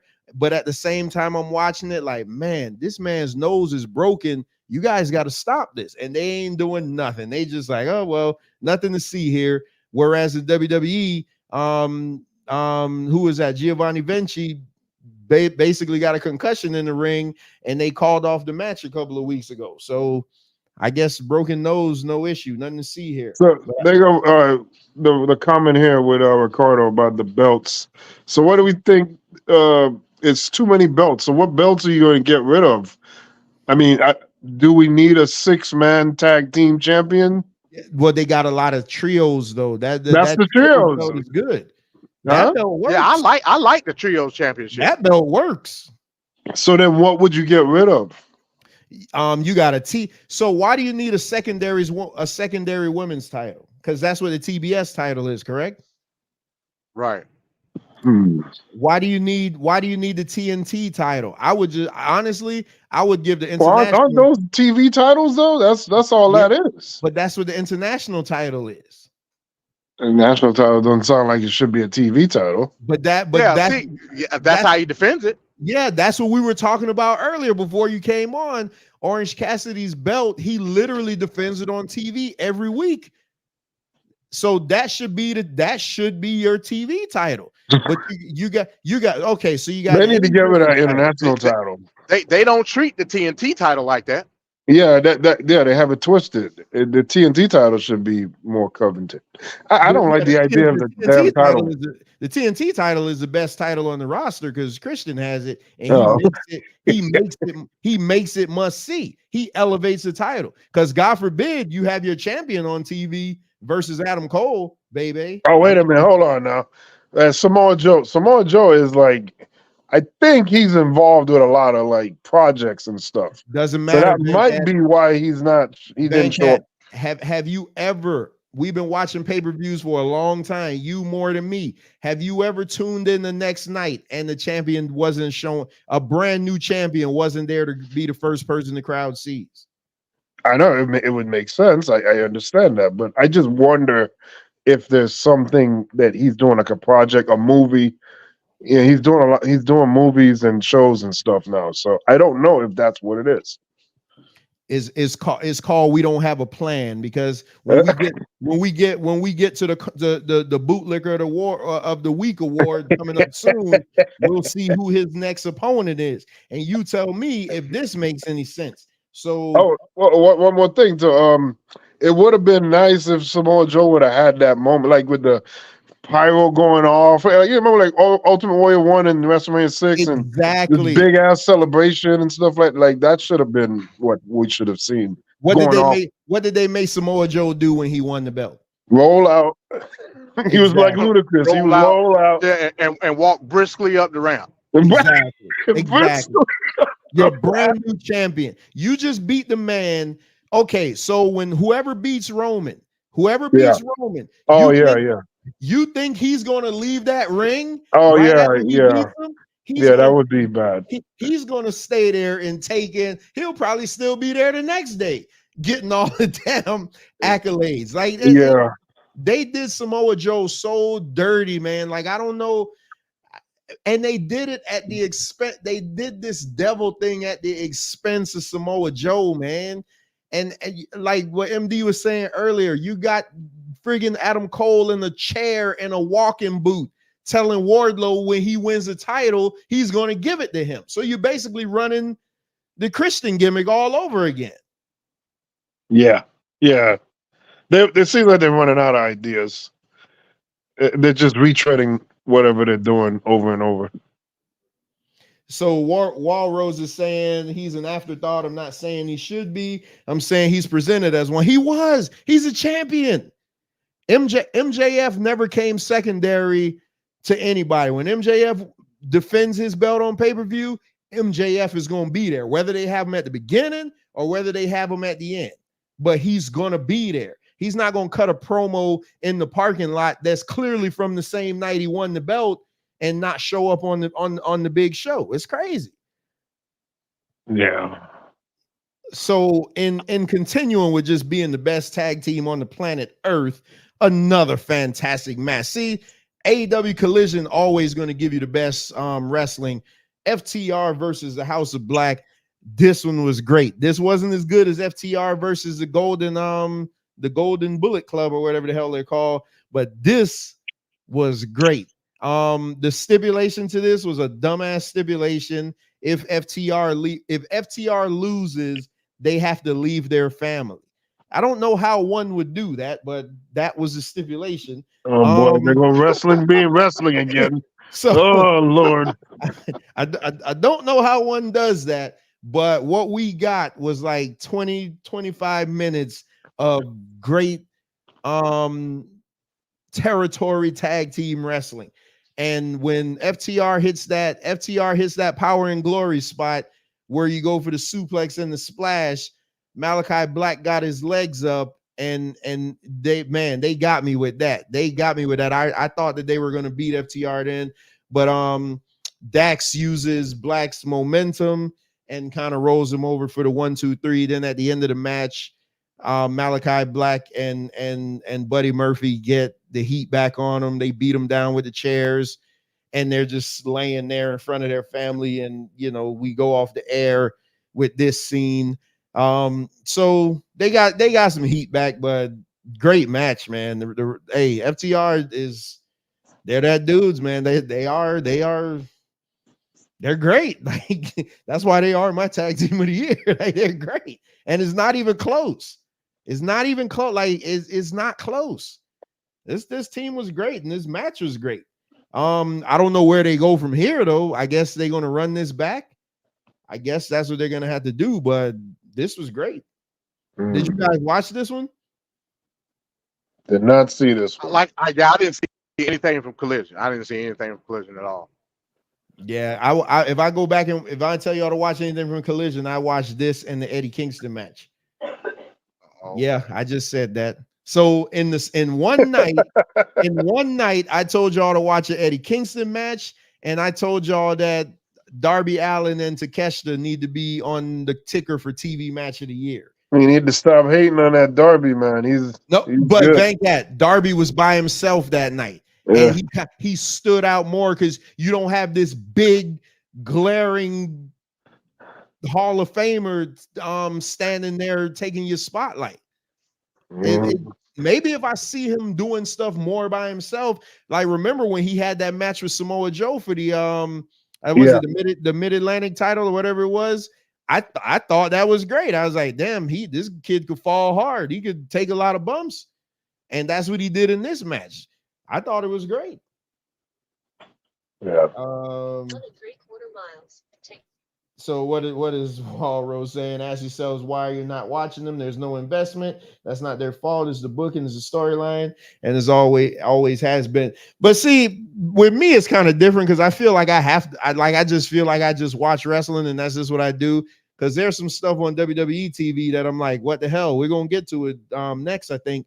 And I'm just like, this was stupid. So speaking of that, let's get the Monday Night Raw. So this Monday Night Raw show was a mid show. It wasn't like day one. It had a couple of spots, but nothing major. You did have Drew McIntyre coming out, cutting a promo, saying that he can't believe he lost to Seth Rollins and maybe he should leave and blah blah blah. Then CM Punk was good, huh? I like this. This was good. Yeah. I think this. I'm wondering if they're setting this up as I thought they were maybe going to set up Drew and Sammy, but I mean, this will be a good they can't be a Royal Rumble match because then they're going to be in the Rumble. But Drew came out and he basically told CM Punk, he was like, he said, everybody welcomed you back with open arms and you were the one who walked away and this and that. And he was like, well, I did the same thing 9 years ago. I came back bigger and better, but I was a champion when nobody was there to see me. He's still really pissed off about that, by the way. That I don't think that's the storyline. I think that's like he should be. That's legit, boy. COVID took that man's moment from him. Like seriously. But Trevor, this validates your point after the Seth Drew McIntyre match. You mean to tell me this guy, he just got his second opportunity in a match what I thought he should have won. They trolled us into thinking that he had won, and he ultimately lost the match. Then you're gonna turn around and put him in a match with CM Punk, possibly at the Royal Rumble. No, not the Royal Rumble because he'll be in the Royal Rumble. Is elimination? Yeah, possibly. Yeah, possibly Elimination Chamber, or even it may even be a Raw match. We don't know. But you're gonna feed him CM Punk for him to have somebody else go over yet again. Like, keep digging, because that's what you're doing to Drew McIntyre right now. Which I think Drew got the potential to be the biggest heel on Raw. You know what I'm saying? If they gonna go that route, but right now you ain't doing nothing for him. I said last week that I think he should just go to AEW and feud with Samoa Joe, because he'll just give Samoa Joe something to do. He could go spend 2 years over there and come back. He'll be good. Walrose is saying many people do things, different motivations. So Walrose, he said that you guys are running through the show. You guys got this without me. Please be better than other media journalists. Don't judge Jericho until we have all the facts. So I'm gonna tell you, Walrose, all I'm gonna do is present what is being said. I'm not making I don't do that. I'm not gonna, because again, we look at Jonathan Majors. Mike did a great job Monday breaking down the Jonathan Majors thing, and at the end of it, I'm like, why is he guilty? You know, it's crazy. So I'm not gonna, until Kylie Ray comes out and says, hey, this, and this, but I am gonna read what's already reported. So that's what I do. Remember, you got Venkat on the panel. Yeah, Venkat gonna that's why I already said the views in it, whatever he says got nothing to do with me. I don't, because I'm not gonna vilify nobody until you have all the facts, because we've seen that too much. I'm just gonna read what's being said, and that's it. And then we decide from there. But I thought this was great though. CM Punk calling the man kid, and then Drew coming right back talking about, now I'm your leader now. That was great. That was a great line when he hit him with that, I'm your leader now. Like, so it's very interesting to see. Venkat does want women in the kitchen. The misrepresentation, but it's outrageous. I thought that was great. So now let's get into the foolishness of the show. So Seth Rollins comes out. Seth Rollins cutting the interview, cutting the promo.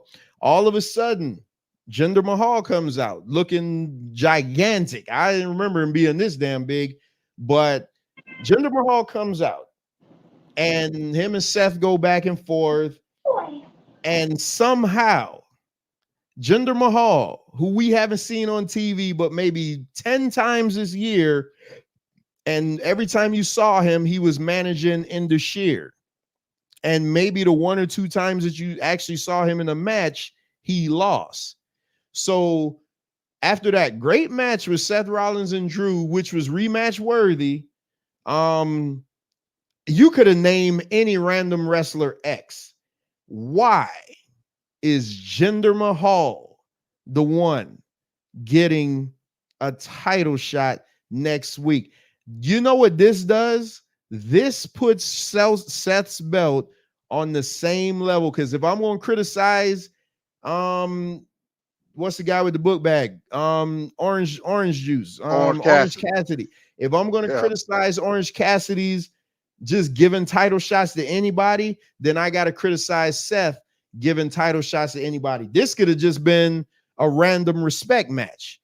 Why do you put the title on the line against a guy that hadn't won a match in 2 years? And then this is going to lead us into the bootlicker of the week, which I agree with his Trevor, point. Haven't we just seen Miz get a title shot by Gunther, and he been losing all year long? But so this is the common thing with wrestling. Miz has been on TV at least winning some matches, and Miz won a qualifier. Remember, at least, and I get what you're saying. Miz has a terrible win-loss record of 2023, but leading up to when they needed an opponent for Gunther, they at least put Miz in some qualifying matches, and then he won the Fatal 4-Way to get the opportunity. Yeah. At least this is a guy let me ask you this. What's the last Jinder Mahal match you remember seeing? Not last year. Exactly. MD, what's the last time But he looks good though. He looks good. The guy's in. Oh, go ahead. No, I was just saying they should just do better by him at least. Like, don't make him a clown. You already did that with The Rock when The Rock did that the other day. But put some legitimacy behind that. He has a good look. Why doesn't he get rewarded? I don't know. Man, I don't remember nothing from Jinder Mahal since his damn title run. That'd be like being real. Exactly. You know exactly. But at the same time, go ahead. No, I was going to just say, for the record, I was so happy when he beat Randy Orton. Go ahead. No, I'm saying so, but that brings up a point of, if we're looking at Seth as this fighting champion or whatnot, and we feeding them heels, like who's on the list? You know what I'm saying? Like if we gonna go to the fighting champion route, what heels has he not faced already in a meaningful program? Gunther. Now, if we gonna look at it, how you gonna do that? If you want him to be legit, have him beat the champion that hasn't been pinned in 2 years. That's not gonna happen. I agree. I'm not saying I don't, but I mean, how, like, I'm trying to think, like, logistically, how you gonna do that with the IC champ versus the world champ? Hulk Hogan, Ultimate Warrior. But that's huge. Like I'm not putting Seth and Gunther on that level. I'm just not. They great respectively. I'm just not like doing that. This is my overall problem. Seth Rollins don't come off as a babyface to me. So therefore, you don't need to feed him a heel factory. Why can't he wrestle Kofi? Get Kofi a few wins. You got a big beefy son of a bitch that's been picking up win after win after win after win every week in Ivar that the crowd is really getting behind, especially when he goes up for that moonsault. Have him wrestle him. Have him wrestle Big Bronson Reed. Man, you got guys for him to go at. You don't pick random guy off the trash heap and be like, hey, and I agree, they should be doing something with Jinder because his look and he appeals to a market. Like, I don't know why it's so difficult to push these guys, but you let the man, okay. You want to do this? Let Jinder come out and beat somebody. Just let him beat somebody this week. And then you could be like, okay, he could interrupt Seth and be like, hey, me and you wrestled for the NXT title all these years ago. Let's run it back. Then I could at least be like, it's stupid, but at least you beat somebody. Do that. Why not have Endeshire with him? And maybe they could have beat up on Seth. I don't know. I don't. That's why when Venkat played what he getting ready to play, I don't disagree with the overall point. I just disagree with why the hell does it matter to him? But hold on, let me finish this. You know what? I guess you should. Yeah, go ahead and play it now since we're talking about this point. We're playing it now? Yeah, because since we're on this match, you just might as well go ahead and play it. Okay. All right. Oop. Okay.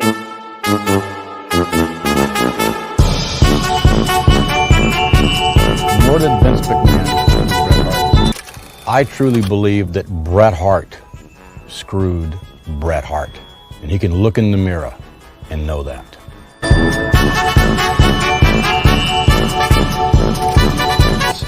Never in all that time have I ever felt, until last Sunday, that my security, my safety, my life was in danger at a wrestling show.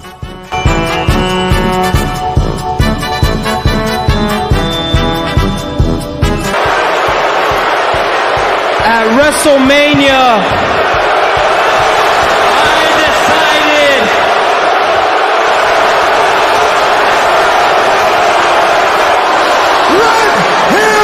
Talk! Hey, let him speak! Neil, Get down there! Do as you're told! you look very comfortable down there. Why don't you stay there for a while? And while you're down there, why don't, clean my boots? No. Not that way. Lick 'em.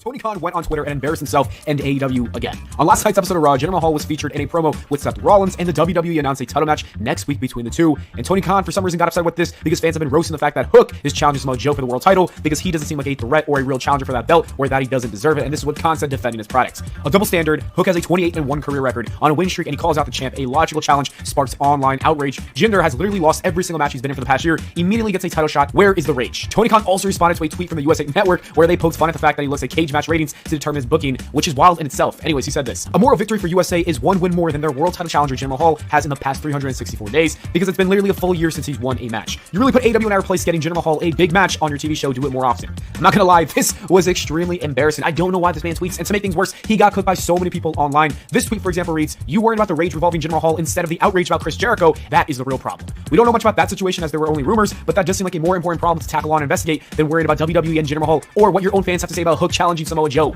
This tweet talked about how his obsession with WWE is a bad look for AEW. You're not wrong, but every time you get online and publicly display how much WWE bothers you as the owner of its rival company, you make AEW look inferior by comparison every single time. At this point, I wouldn't be surprised if they do it because they know you'll react to it. And this tweet is just begging for Tony Khan to shut up. When you've got your own audience talking like this, it is not a good look. Tony Khan needs to really consider letting someone else manage all of his social media only for promotional purposes, because they can't be tweeting nonsense like this. Eric Bischoff also jumped into the mix by simply using a clown emoji, basically calling Tony Khan a clown. And Khan replied what they mean, telling him he's a miserable has-been who's got to get out of his sight. This is getting out of hand. I'm not gonna lie, it's hilarious to watch it from the outside perspective. And the last reaction I want to talk about is Jinder Mahal, who replied saying, "Who the F is Hook?" This was a crazy way to end this day. As I've said many times, Tony Khan's got to really get off Twitter. This is not a good look. It's embarrassing. The WWE isn't even going to respond to this because they don't care. Literally, Tony Khan needs to do the same and just focus on his company.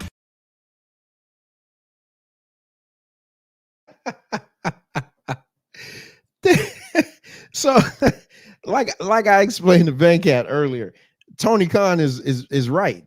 Jinder Mahal hadn't won a match in a year and has probably only been on TV 10 times, but he's wrestling for the world title. I agree with that. But why does he have to be the one to say that? Like, what? Why? That's my whole beef with him. Why does he care so much? You know, the funny thing is, like, could you imagine Vince McMahon in like 1989 saying, "Oh, Ric Flair lost the Iron Man tournament.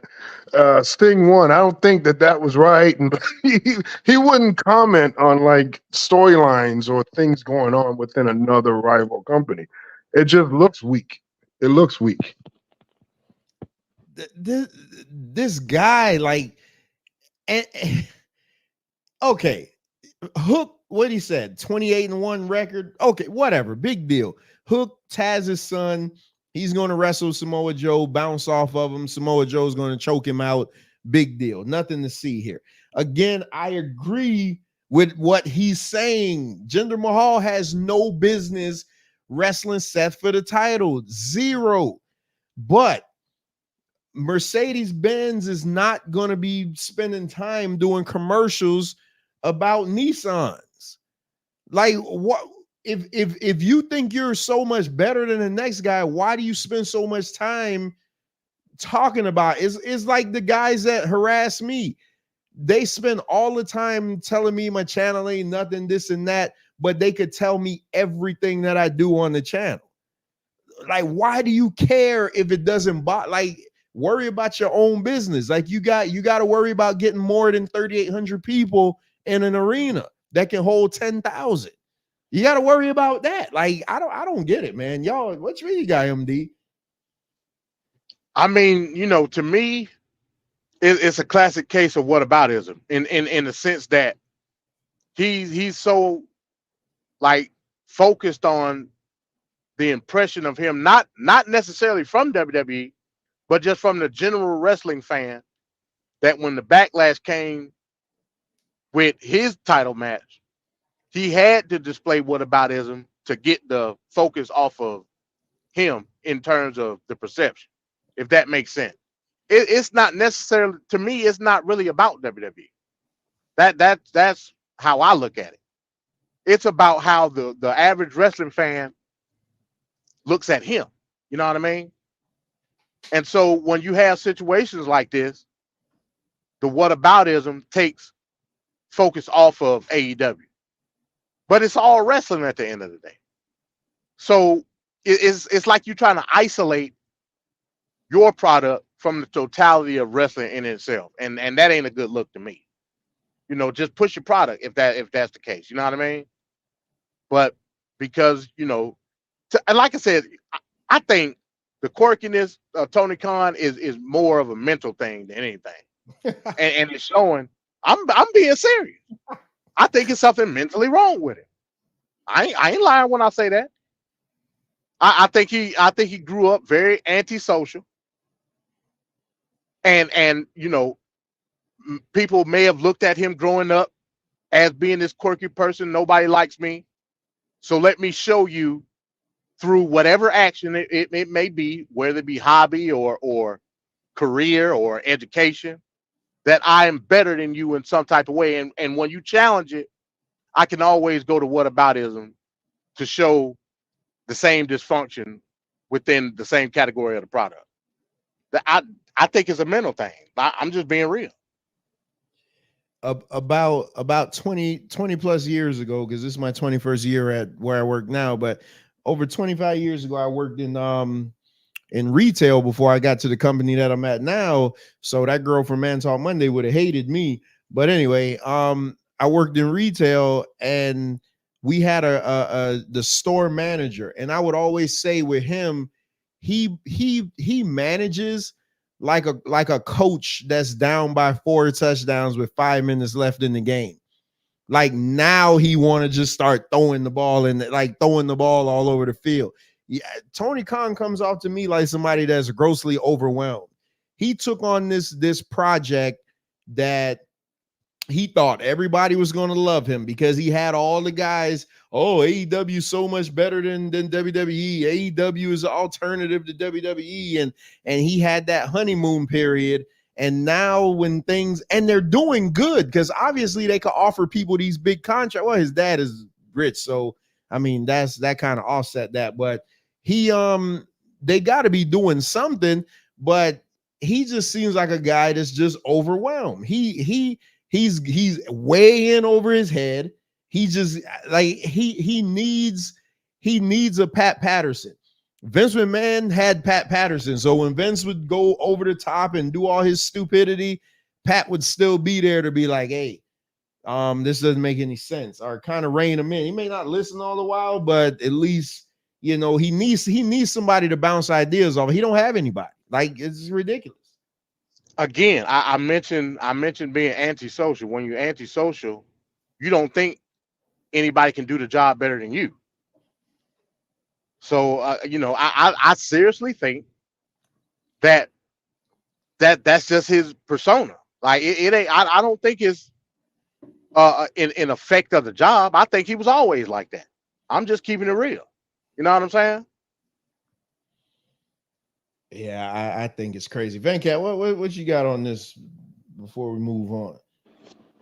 I mean, Tony Khan, I agree with everything you're saying now. I'm surprised he hasn't installed someone to oversee something, or at least to assist or help him with AEW in general, because there's been some misguided moments, and it's tough. But what MD is saying, there could be a lot of truth to that as well. He's a quirky, awkward guy. He may have something in his personality that, he's just trying to either get attention from people or please people or whatever the case may be. And it just drives him into these weird moments that any other rational person would just, walk over. He just seems to just bathe in the problems. Just think of the list. Let's put the list together of people that's been in the company, currently or former. We're talking about Jerry Lynn, Arn Anderson, Jim Ross, Tony Schiavone, who Tony Schiavone left? Dean Malenko. Well, Dean Malenko just had brain surgery, so. That's why I say present or in the past. All of these great wrestling minds that's been in the company, especially a person like Jim Ross, who was the head of personnel in WWE. You can't like you should have got everything from him in terms of how to run a promotion. You know what I mean? And Jim So- Ross used to run Mid Right. South with the Cowboys. So yeah, With Bill Watts, right?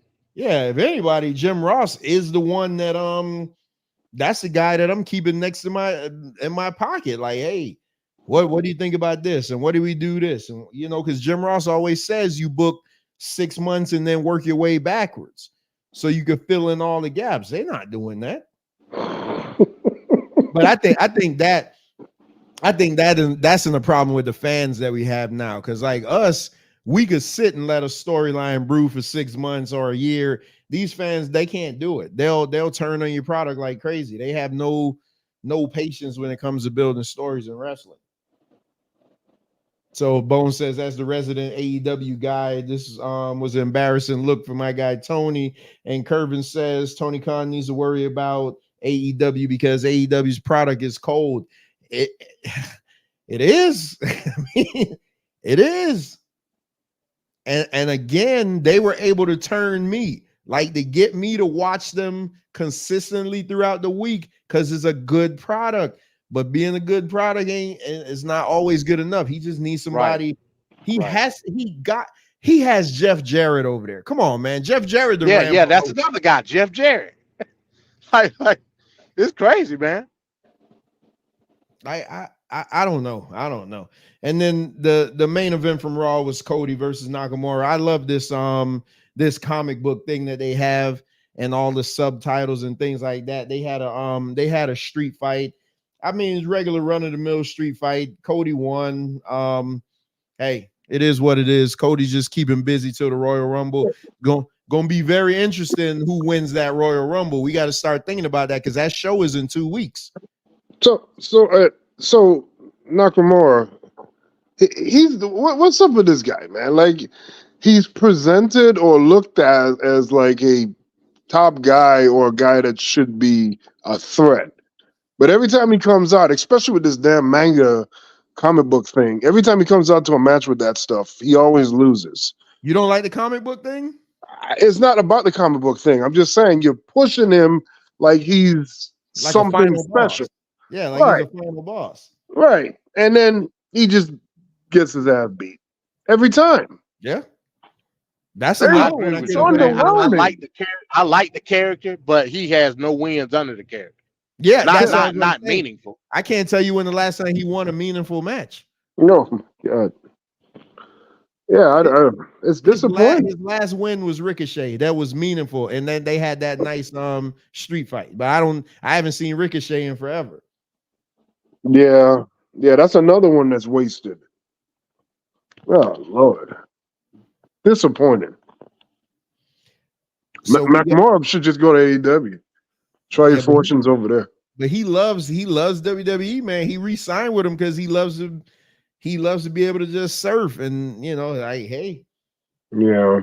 Bo says I can't take Nakamura seriously anymore. He breaks my heart.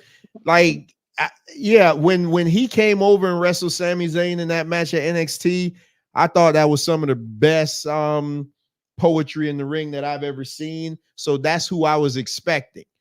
But that's not who we ended up getting.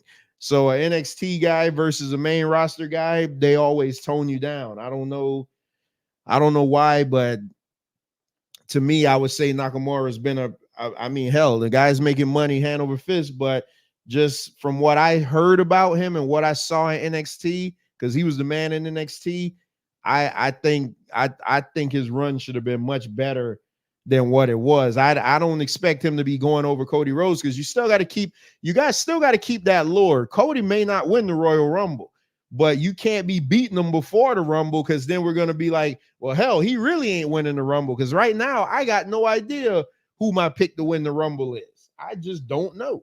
So going on that, what you're saying, this whole Cody Rhodes thing, the Royal Rumble winner, and WrestleMania. And what happened last year, we always been debating about this whole thing as far as like, should Cody have won or not? He should. Huh? He should have. He should. I don't agree with that. But let's take a look at a video real quick and see them talk about this topic. And then in night 2, and boy, this was controversial. A lot of people felt like it was a foregone conclusion that Roman Reigns was going to lose the world title to Cody Rhodes so Cody could finish the story. Well, we know that wound up not being the case. Cody lost and sat in the ring next to a rubber chicken as Roman Reigns left with the world title. And when we talked to people like Kevin Sullivan, he said they got it right. It would have been a mistake. He would have been trying to shove Cody down our throats. He needed to overcome some more triumphs and tragedies. He needed to slay some more dragons. And a lot of people think maybe that's what we're going to do this year. At the time, did you agree with the call to not put it on Cody? And now, 8 or 9 months later, what do you think of that call?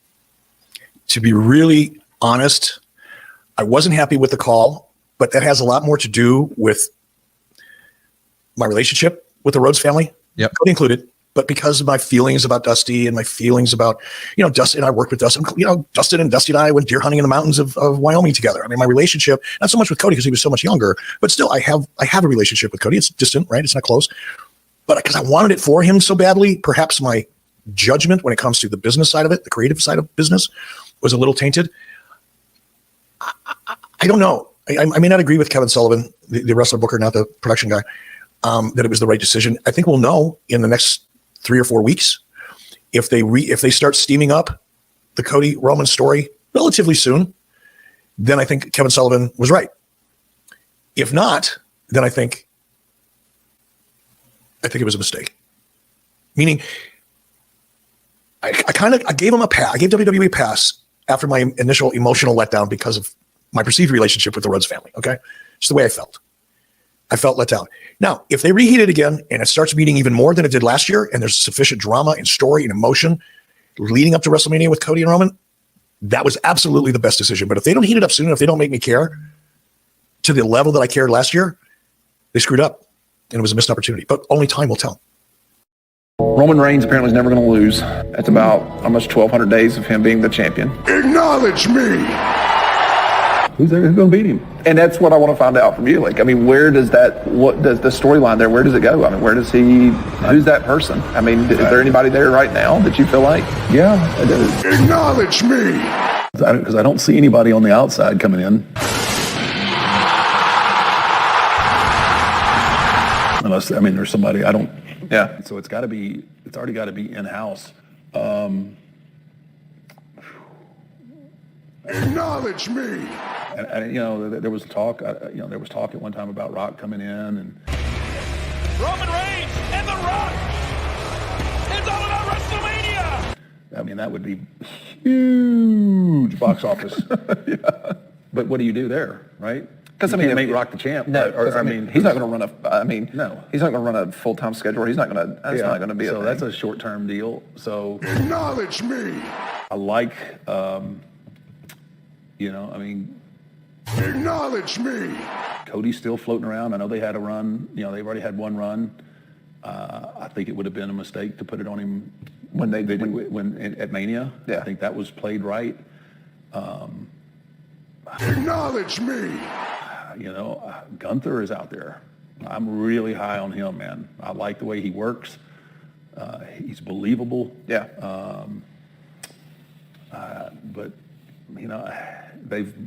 they've booked themselves into what they've booked themselves into. There's got to be a plan. Yeah. Acknowledge me. And I think it's going to be something different too. I mean, I don't think you can do another Brock and him. Will it sell? Absolutely. I think the fans want to see. We say we want to see something different until we see it, and then you're like, oh, why didn't they put it on Brock? Right? Yeah. Yeah. Brock's always. I mean, Brock's believable, and you get it when. I mean, he just is. I think. Acknowledge me. So you had to just go find something where somebody agreed with you. I didn't have to find anything. It was just there. I agree. I agree with Eric Bischoff. With me, the way I acted that night, now I got to go back and listen to that WrestleMania show. The way I acted that night was strictly emotional because I'm like, man, y'all let me down. Like, it was an emotional letdown. But here we are. I watched the story play out a whole year later. We're getting ready to go into another WrestleMania. And there was nothing about Roman. Everything Roman did this year could have been done without the title. Everything. Everything he did could have been done without the title.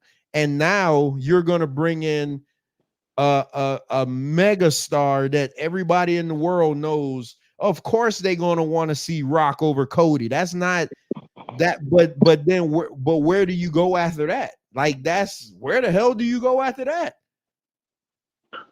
There's so many ways to go after that, but you gotta have that moment because not only is the payday going to be humongous, but that's going to be one of those moments. Unfortunately, it may not go down as far as a good wrestling match, but hopefully the moment will be something. That's what you got to hope for because Rock Cody? I mean, Rock Roman? Yeah, because Roman Reigns is just inept in the ring. He is you putting that on Roman and not the fact that the Rock not the Rock, not the Rock. The Rock is. I have more confidence in the Rock. I think the Rock is in better shape. I think the Rock is just a better performer overall than Roman Reigns. By far, by the way, by far. So I think it's important that since the Royal Rumble is coming up. Me personally, I don't think Cody's winning the Royal Rumble. I don't think so either. I hope not, because that would be lame. So we have to start coming up with some predictions of how we see a roadmap of Cody getting to Roman. Like, has to be the elimination chamber. Well, wait a minute. Why do you guys but even with the elimination chamber? No. With that, like, go ahead. Why do you guys feel like he's entitled somehow to be in the WrestleMania main event, and if he wins the title, it has to be at WrestleMania? It doesn't have to be none of those things. I never said that. I'm just quoting the obvious. I never said it like that, But what I'm saying is, even with the elimination chamber historically, let me not say historically, recently has been tied to a certain championship.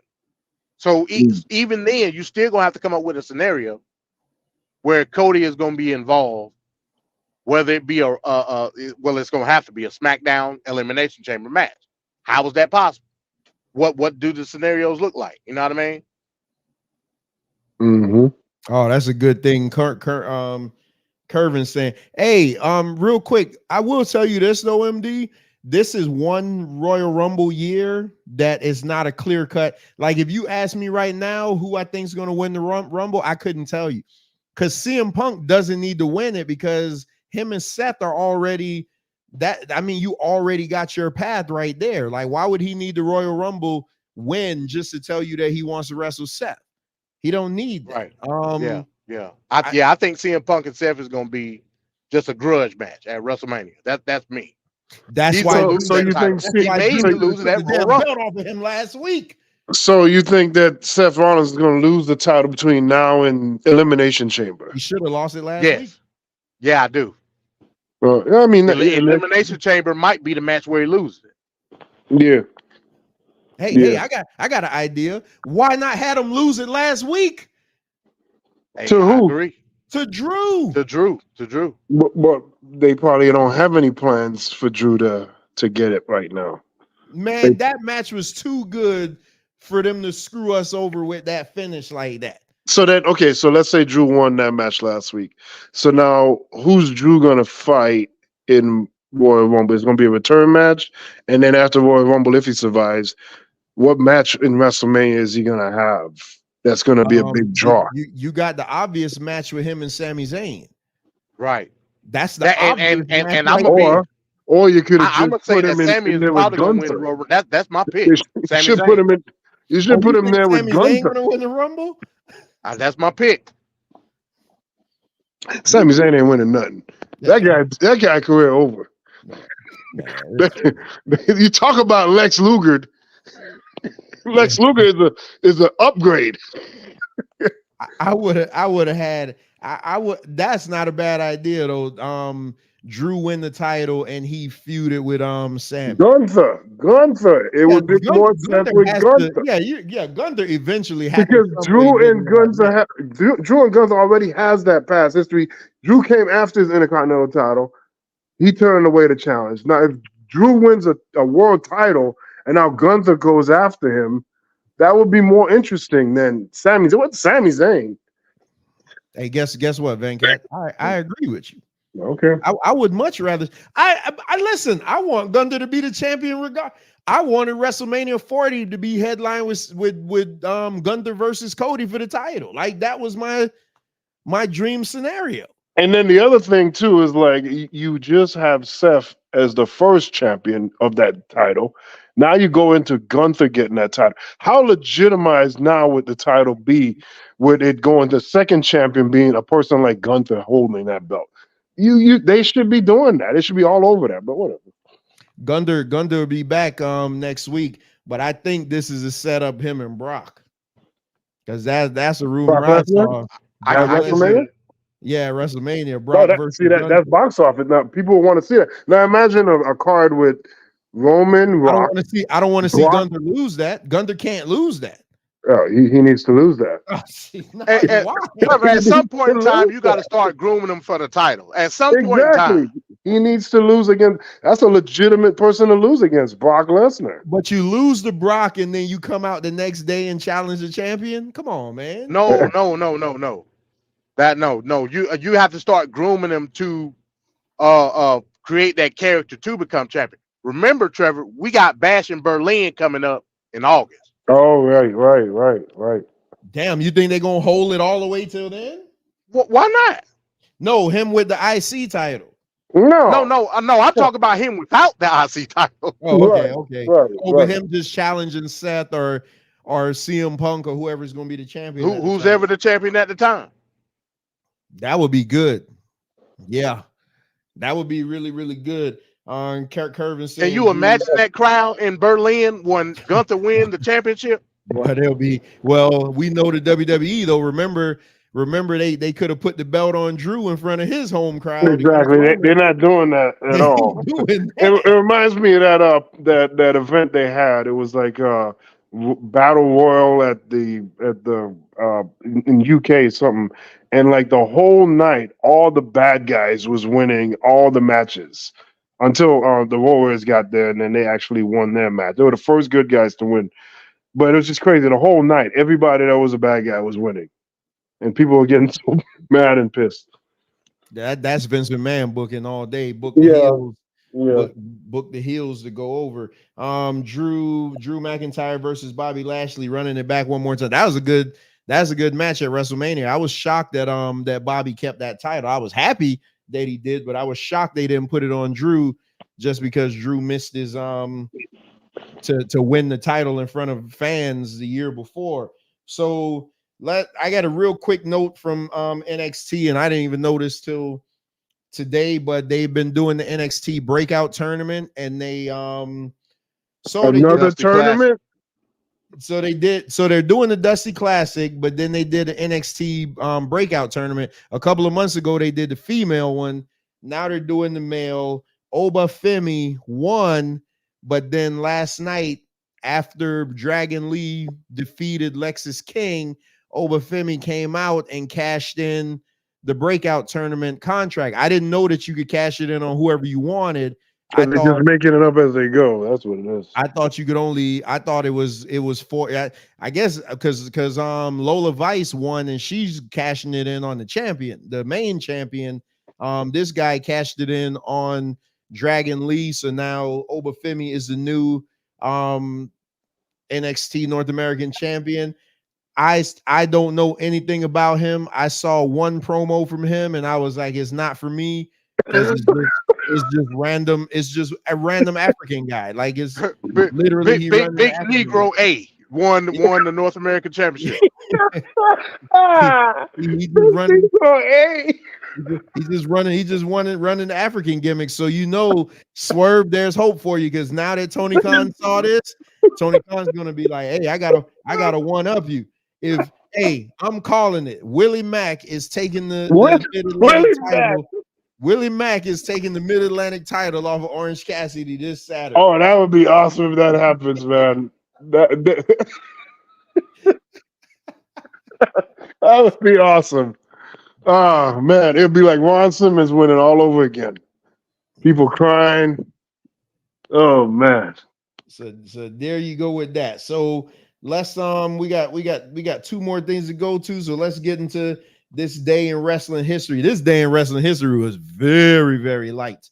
Like I had to comb to try to find something that was interesting. So I did find one. So let's go. This day in wrestling history takes us January 10th, 1998. The WWF signs Mike Tyson. Now remember, Mike Tyson was signed as the enforcer for the WrestleMania 14 main event. They signed him 2 months before he showed up on TV. So this is him inking the deal.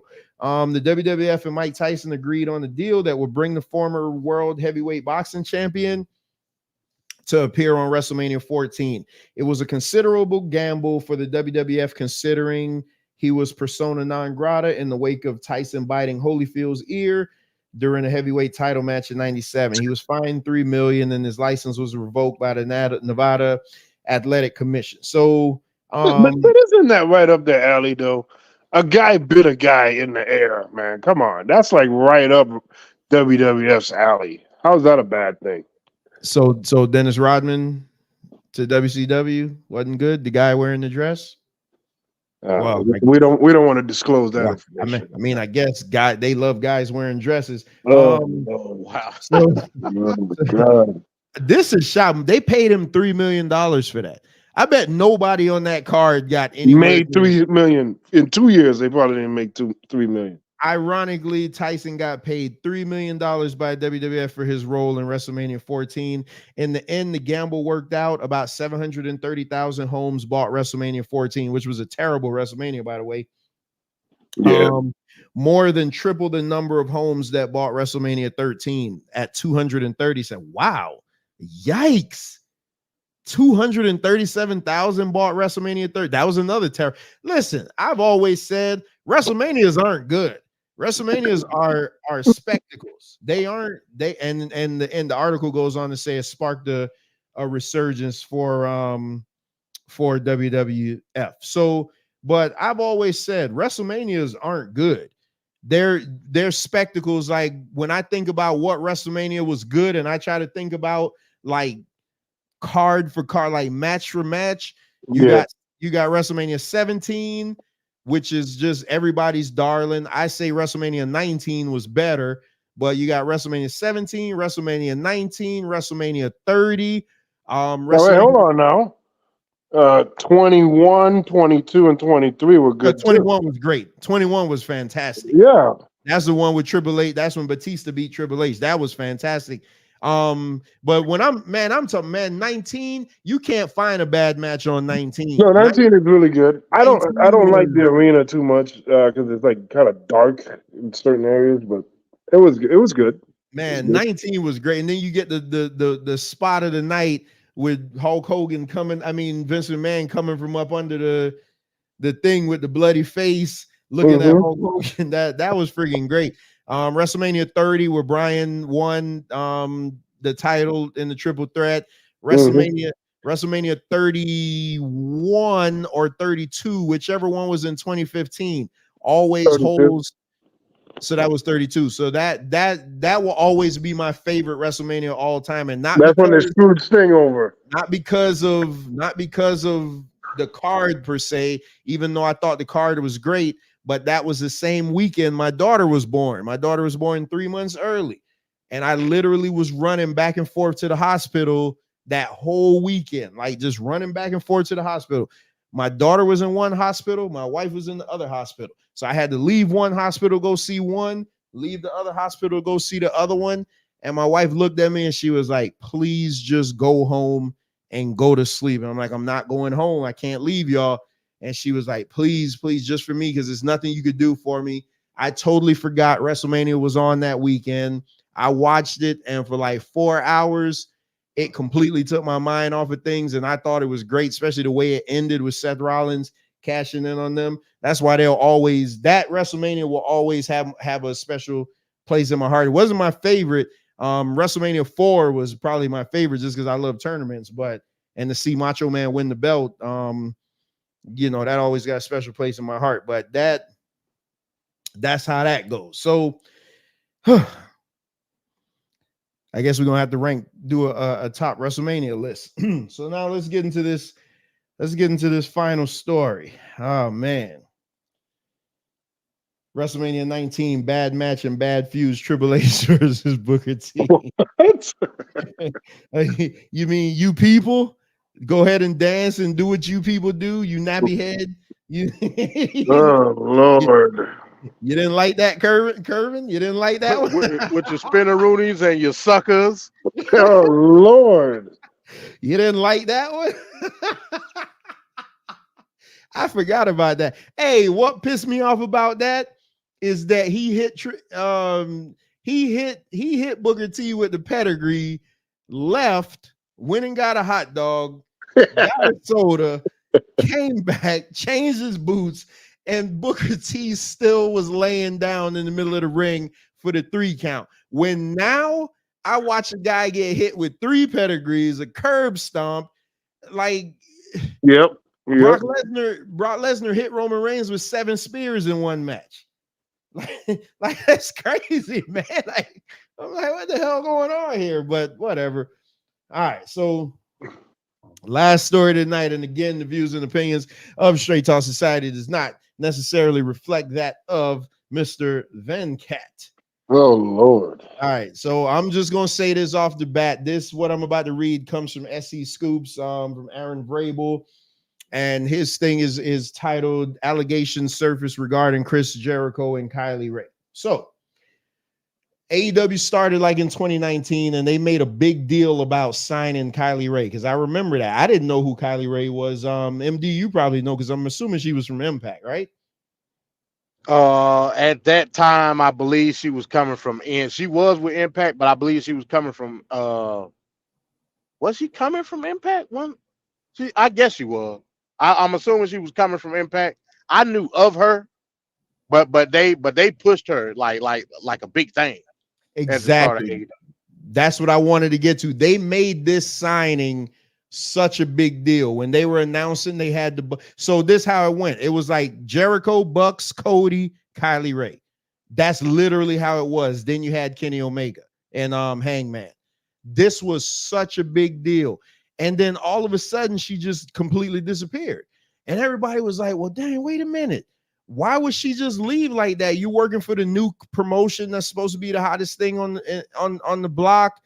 Why would you just get up and disappear all of a sudden? So, and you haven't heard anything from her. Like now when she tweets and stuff is all about like other stuff. So this is from SE Scoop. So Chris Jericho is a legendary pro wrestler and he was responsible for much of AEW's early rise in popularity. On the day of World's End, a troubling allegation dropped about him that could paint him in an entirely different light.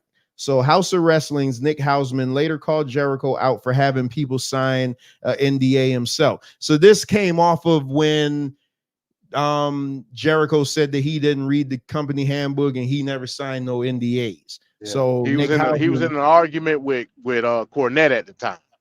Yeah, well, this back and forth with Cornette. Well, he was arguing with this lawyer, Stephen P. is who he was arguing with at first, and then Cornette chimed in on it. So Nick Hausman, always, that's a CM Punk guy. So he stepped up and he's like, he called Chris Jericho out for having people sign NDAs themselves. So now everybody's like, whoa, what's going on? So Jericho went on to block him. So Nick Hausman later had Stephen P. New on his Rumor Innuendo podcast for an interview about everything that was going on with the situation. Then a clip of Hausman from that Rumor and Innuendo podcast went viral. In the clip, Hausman made mention of skeletons in Chris Jericho's closet. He also brought Harvey Weinstein's name into the situation and in comparison to Jericho's situation. All right. So you bring Jericho. You can stop me, Van, because I know you're waiting. No, I'm listening. So he brings Harvey Weinstein's name up with Jericho. Peanut butter, jelly, go, hamburger. You don't want to be mixed up, have your name in anything to do with Weinstein. So this is a quote from Nick Hausman. There are issues with Chris behind the scenes where I know a lot of people who were hurt by Chris and his actions. You know, it's very uncomfortable to me to see him lauded like he is, and only having the lauded like he is, and only having the focus on that. Because I do think there are a lot of questionable stories about Chris that will find their way out over time when people are ready to tell those stories. That will cast him in a very different light. He goes on to say, I mean, Harvey Weinstein won a lot of Oscars. Harvey Weinstein produced a lot of very popular films. Harvey Weinstein is now in jail. I'm not saying that this is happening to Chris, but the narrative can quickly turn if you're hiding a lot of skeletons in your car. Okay. So that last quote. So he's saying everything that Harvey did, but now saying he's in jail, and then going to turn around and say, now he's going to hedge his bets. I'm not saying that about Chris. What y'all think about that part? He absolutely is saying that about Chris, correct? That's exactly what he did. And again, this isn't us. We reading from SC Scoop. So I mean, how can you make a comparison that resulted in conviction and imprisonment, and then say, that's not the scenario? You just named the scenario. Exactly. No, he did a Trump where he said, I don't want to call Chris Christie fat, but I mean, you just did. It's a slick way to say it without saying it, I guess. Yeah, he did a Trump. That was weird. So a short time later, after that clip went viral, an X account reposted an older tweet that didn't get much traction at the time. This tweet implied that Kylie Ray may have left AEW due to Chris Jericho. So now once he made that clip, now you know what happens. Everybody now comes out of the woodwork like, oh, somebody's talking about this. So let me bring it out. So here's the tweet that account posted. It says, sometimes I stop to wonder how many young women out there are wondering if it's safe to post about Chris Jericho yet. And so they said that the tweet didn't get any traction, but this is what made the tweet get traction. You see that name right below? I am Kylie Ray. Why the tweet? Why was she heart the tweet? Showing sentiment.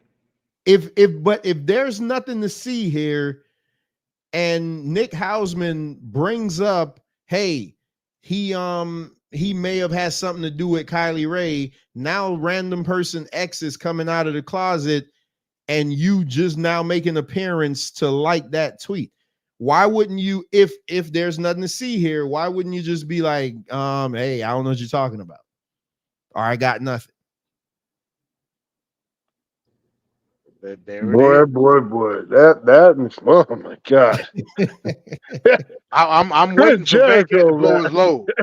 I'm just like fuming here, but I'm almost done. Then you can, I'm only got a little bit more. So this comes from Hausman again. So here's the deal. You don't quit the hottest Fed going today, AEW, without a reason, which is what everybody was saying. I have it from people within the know that Kylie was asked to go to Chris Jericho's room with the understanding that others would be there. When she got there, it was just him. That is definitely a Harvey Weinstein move. He made a pass at her, and no other details given, and she freaked out. That's a quote directly from Nick Hausman, and this comes off of how SC Scoops.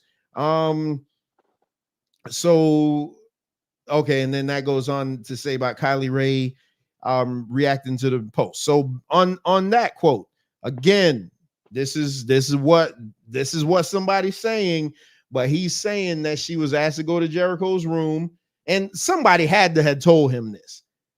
Somebody, like, this isn't something that you just say because there's some serious ass ramifications if you get this wrong. Like, somebody asked him to go to Jericho's room. Nobody was there, like she thought, and he made a pass at her. Whatever he did, I don't know what the pass was, and she got freaked out about it. So what do y'all think about that part? Go ahead, MD. I mean, that aspect of it, we can only go off speculation. So, it's a connect the dots type situation, or speculation in and of itself through investigation. So that I can't really speak on because nobody was there. Nobody exactly knows what happened, but we do have an opportunity where we can put two and two together. I mean, but you can only go off speculation. So I'm not in a position to say right, wrong, or indifferent based on the story.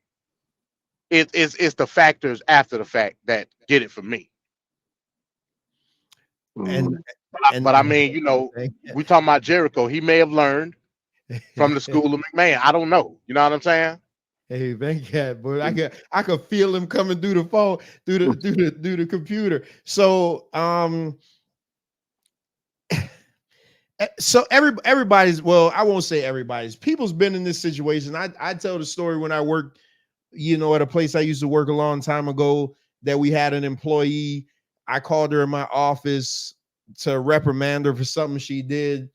Next thing you know, I'm getting called by the heads that she filed a sexual harassment suit on me, which I absolutely did nothing to her, but I had to deal with the shame of that before she finally came out and was like, yeah, I made the whole thing up, but no ramifications behind that. Like, she just been like, okay, well, you got it.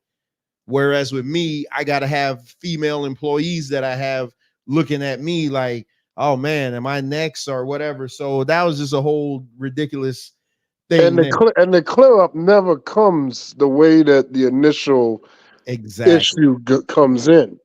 Like they'll never have like this grand, like, oh, we just want to clear it up, boom, boom, boom. It's never understood after the fact. The damage is done, and then it's just left like that. Yeah, that's just wrong. That's just wrong. And yes, we see this a lot. A lot of these damn women, they set people up and misconstrue things and manipulate situations and misrepresent what happened to certain things so that they can have a leverage and manipulate guys in the scenario. And we know that. But we also know that there's guys that use the power in industries to take advantage and to intimidate and blah, blah, blah. Both sides are very much real. One side it may come in a little bit more than the other, but still at the end of the day, Chris Jericho, man, if this is true, which he hasn't done a very good job in refuting it or making at least a major announcement or something. And that's the thing that is annoying. Like, if something big like that is out there, you at least want to just acknowledge that it is not the case and just, try to at least show like you have some fight in this. But like the quiet is so loud. Yeah, the silence. Well, it may be a reason for that, though. Yeah, it may be a reason for that. Again, we have to understand how NDAs work. Allegedly. But MD, he said he don't do NDAs. Exactly. That's what he said. I'm just going off what the story said. So if you got an NDA on your tail, maybe just liking a Twitter post or whatever on social media, that's as much of the extent you can do to get your viewpoint out without violating. So that looks like a person that's under an NDA. Right. And also take into consideration when you're dealing with NDAs, depending on how it's structured, if the person that was the co-signee of the NDA, or not, let me not say co-signee, the person that initiated the NDA, if they start talking about it, in a lot of cases that breaks the contractual obligations of the person that signed the NDA. So both ways he's screwed. So maybe Chris Jericho can't talk. You know what I mean? But that's the thing. So either way he's screwed, because when you don't say nothing, it gives the perception of there is a problem. If you say something, then it confirms that the NDA exists. So either way, if he needs to open his mouth. Well, even more so, it confirms. If he starts talking, it confirms, or it's going to open the floodgates for Kylie Ray to start talking. because then the NDA will be null and void. Right. And I don't think you want that. Well, according to him, allegedly that he doesn't do NDAs. There lies the problem. Well, there you go. So it's just like the whole Diddy and Cassie thing. Because everybody be like, oh, they paid just for it to go away. I think, man, when you start paying out huge sums of money to keep, just to make things go away, that's a big admission of guilt. Like I just, man, because the one thing I'm gonna want to do is clear my name from anything, just like when the thing happened to me, and that's on a very minuscule scale based on stuff like this, because I'm nobody. But I agree with what you're saying there, Trevor, but there is also another side too, where this problem could just be better served to pay a small amount of money compared to the person. Obviously, if it's me or you, it's a big deal, and that's the issue. But for some of these stars, like a Michael Jackson or somebody, just pay, let it go away, and you don't hear anything done, even though that it is. But the fight will bring so much mudslinging that would it be worth it? And then the overall cost to battle in court, where you could do a fraction of that money, throw it that way, and end it and move on. That's the way I think some of them look at it. I do agree with what you're saying. That is a huge red flag for admission of guilt when people just throw money around to just quiet things. But I think there's also another aspect where they're like, well, this is the most cost-effective way to make it go away. So let's look at the wrestling business. We've been around enough and we know what the wrestling business is. How many stories have we heard? Young woman, she had to be early 20s, if not younger than that.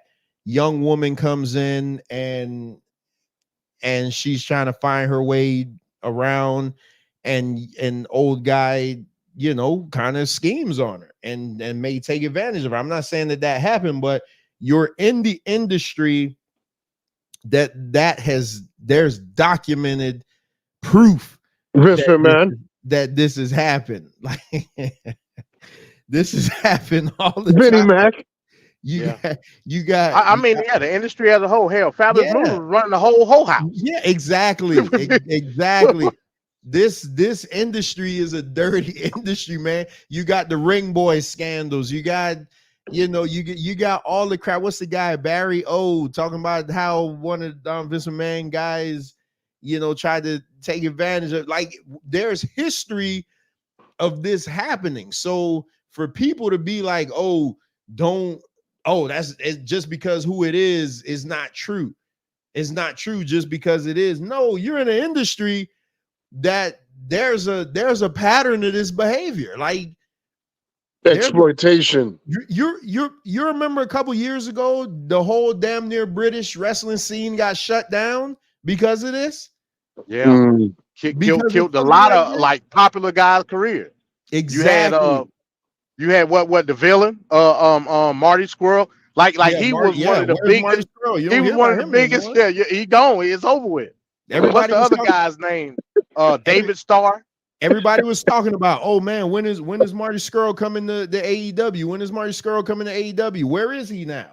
I don't remember where he is. I don't know where he is because of that those allegations that hit. You had Gentleman Jack Gallagher, you had all them guys, man, because of this. So I ain't gonna act like this is something, oh crap, this is new. Rich popular guy may have been a little too aggressive with a younger woman. Now, I'm not gonna act like that don't happen. That's Jake the Snake. What his dad did. Oh yeah, his dad. Oh my God, Grizzly Smith, man. When you hear the stories about his dad, yep. Isn't they say like Jake's mother is what, like 12 or 13? Or something like that? Yep. Oh man. So the last part of this is so why did Kylie Rae leave? So during the All Out 2019 media scrum, Sean Ross Sapp asked Tony Khan about Kylie Rae's status with the company. Reports had previously broke saying that she requested her release from the company, but no other information was known at the time. Again, brand new ass company. One day she's just like, I don't want to do this anymore. Tony Khan confirmed in 2019 that Kylie Ray is no longer at AEW. He said that she asked for her release and it was granted. The split was also said to be a super amicable one. So this comes from Tony Khan, aka Bootlegger of the Week. She is no longer with us. Bootlegger of the Year. Yeah, she is no longer with us.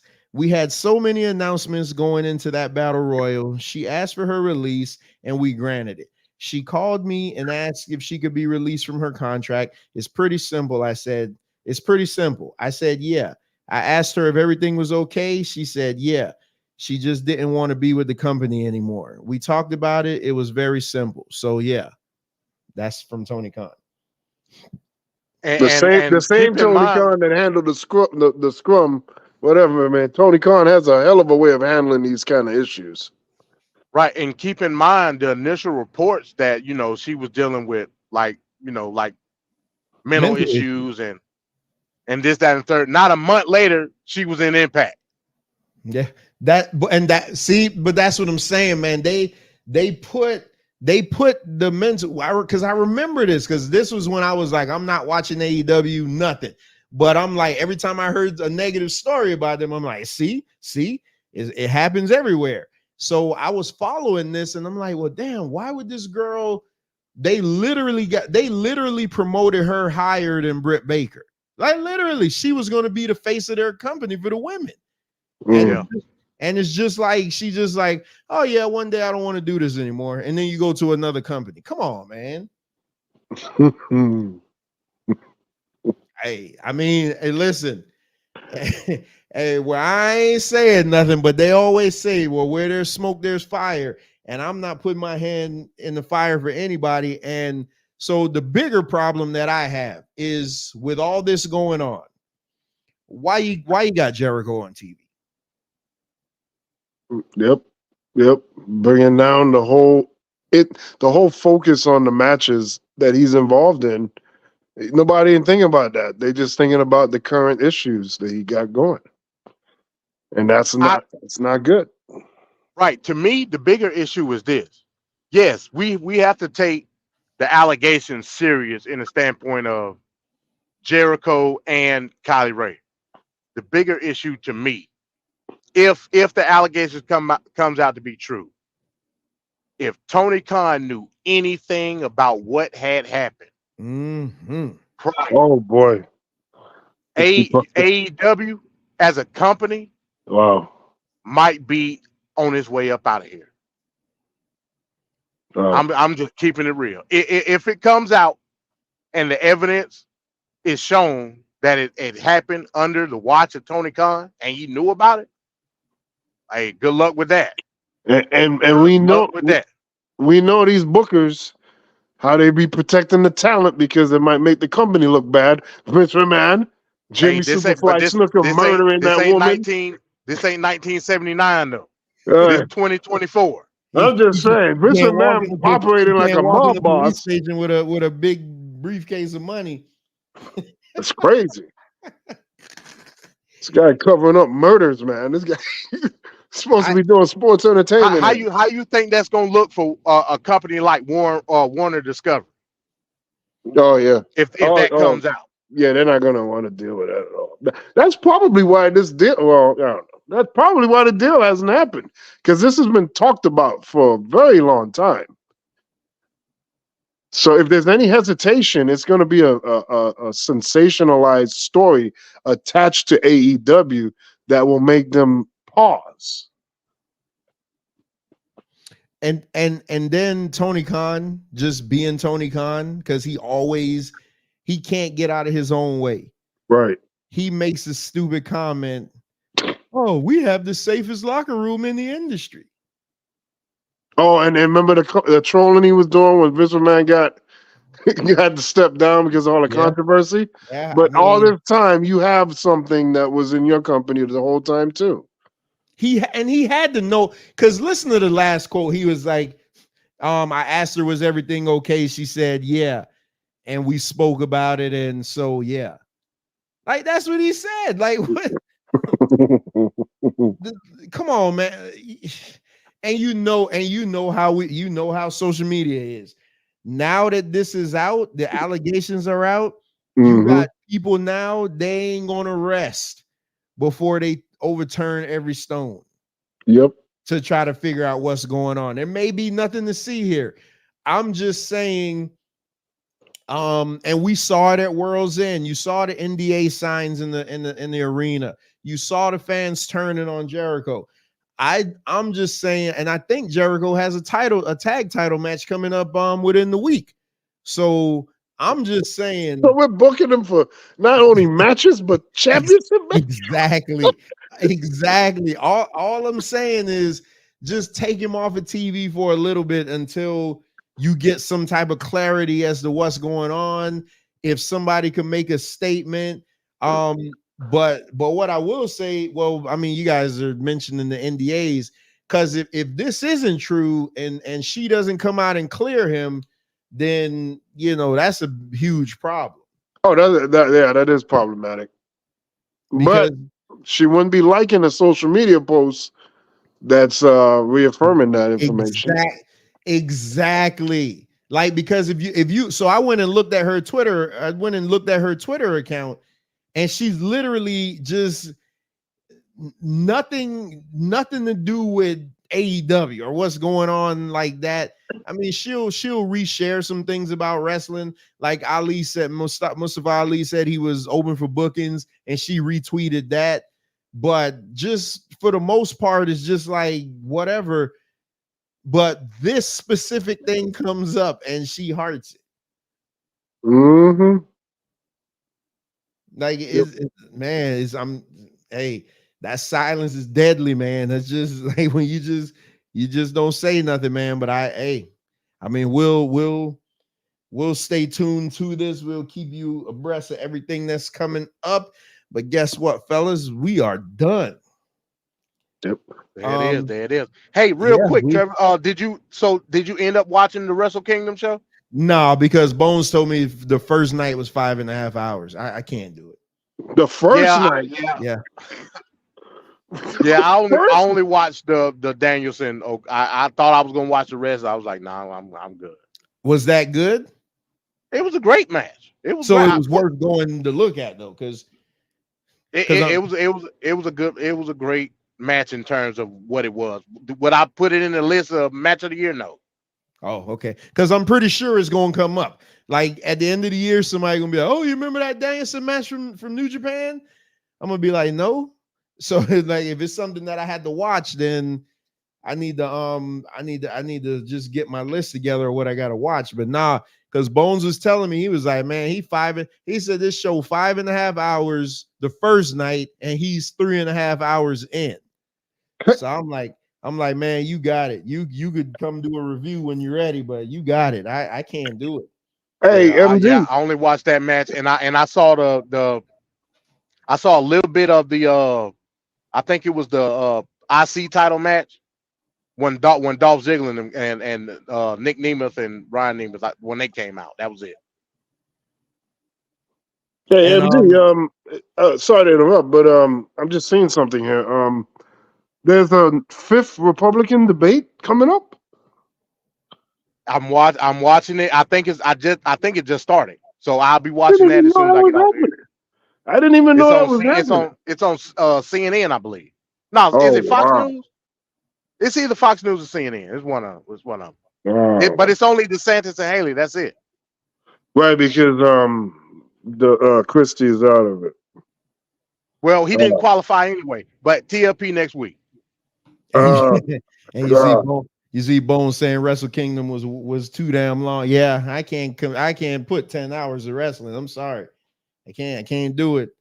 10 hours of wrestling. It's hard enough for me to just try to find time to do other stuff, but that's a job. That's a job. Yeah, it is a damn job. If somebody pay me to watch it, I'll watch it. But yeah, again, like I said earlier, sorry about the show starting so late. We had to, I got off of work late and stuff like that. So, but I do appreciate my co-hosts coming up here and rocking out. Did y'all see the picture at the beginning? What picture at the beginning? Yeah, see, Venkat didn't see it. You saw it, right, MD? No, I came in.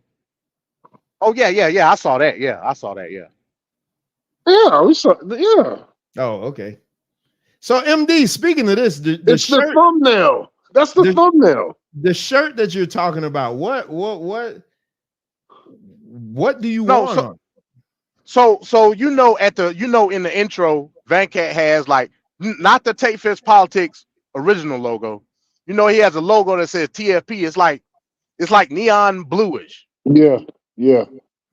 If Venkat has that like as an image, I would want that on there. You know what I'm saying? You gotta send that. You gotta send me that then, Venkat. Then maybe you could put like the Straight Talk Society logo, like maybe in the corner of the shirt. You know what I mean? But you just want that TFP logo though. Yeah. If Venkat can get it, like I don't know if that's a video image or is it a regular. I don't know, but if it's a regular image, I would like that on there. Yeah, that's it right there. Yeah, that's it. Yeah. And you just want it right across the front. Right across the front, and then you could put like the Straight Talk Society logo, like maybe like in the upper, like left or right of the shirt. You know what I mean? All right, I gotta see if my designer feel like working. Yeah. Tell her to work some magic, man. Like I said, I'll pay for the material, whatever she need.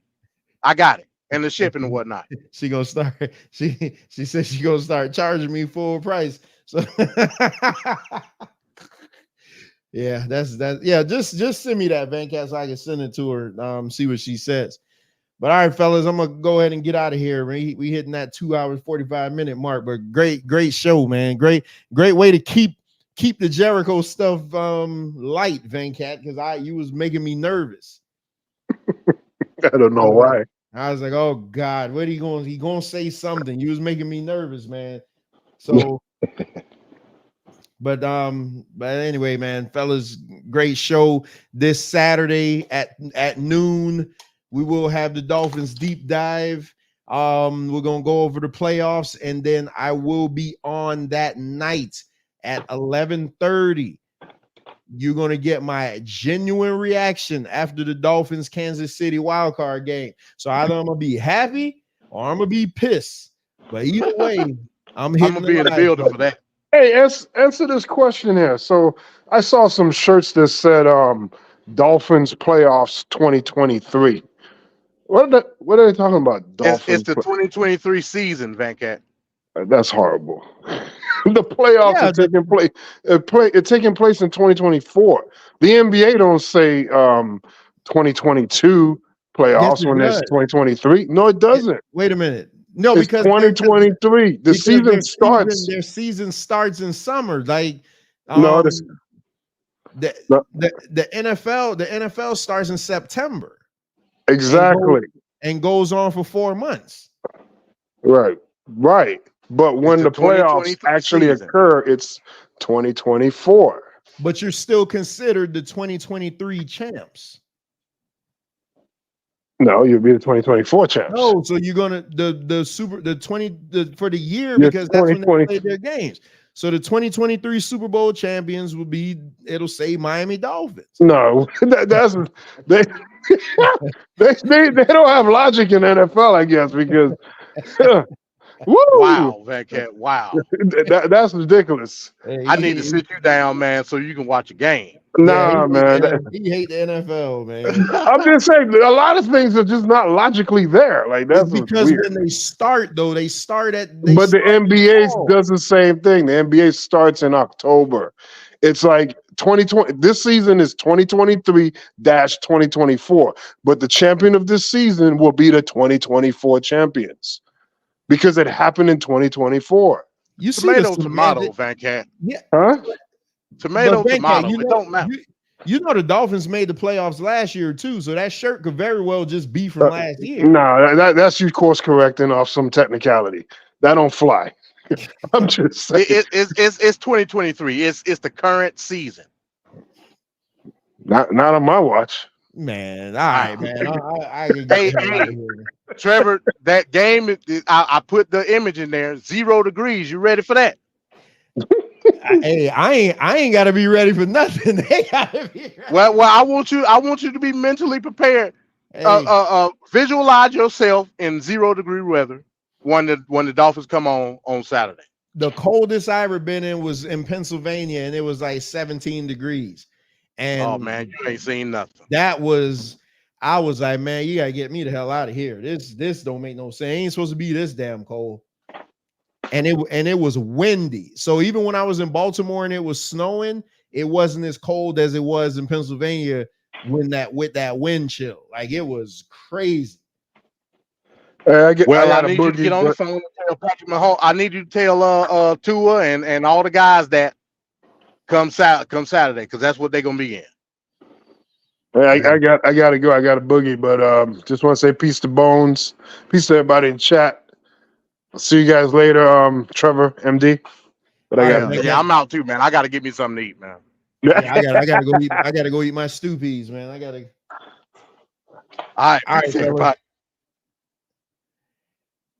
Oh man, well, Straight Talk Society have it, another fantastic episode of Wrestling with Reality. That was fun. We handled that Chris Jericho thing very well. Let's just put it that way. So again, it's all allegations. Whatever we say is just based off of what we read. Everybody's gonna have their opinions about what they think about it. So we just gave ours. So, but you better be sure that if anything breaks, we will be here to report it and talk about it. So, peace, Bones, peace, Ricardo. Hey, man, make sure y'all there Saturday for the playoff show. We doing a playoff show. Bones, your team in the playoffs too. So I expect to see you there. We know the Cowboy fan ain't gonna show up, but we expect to see you there. But yeah, but this Saturday at noon, we will have the Dolphins deep dive playoff preview, because the playoff games start at 4:30 and the Dolphins play at 8:20. And the Dolphins, immediately after the Dolphins game, maybe 5 minutes before the Dolphins game is over, I will be actually live streaming during the end of it, so you guys get my genuine reaction of what I'm seeing on the TV. So with all that being said, peace to everybody that came by. Peace to Curvin. What was the other brother's name that came through? Wall. I'll make sure and get his name right. Wall Rods. Peace of Big Mike for coming through. Shout out to everybody that came through and watched. Please make sure to hit the like, share, and subscribe button. We'll be right back here again tomorrow night with a biblical discussion with Stacey Mobley, bringing all the fire and coming for all the heat from everybody. And they will be talking about the 1,000-year millennial reign of Jesus. That's tomorrow night at 6 p.m. Until then, I leave you with these words. Always seek out the truth for yourself, because if not, you'll fall victim to other people's interpretations of them. Until tomorrow night, peace. And the bitch Now the whole world can acknowledge me. You'll get the shit. You'll be knee deep in the shit. Brother, I'm gonna take you home.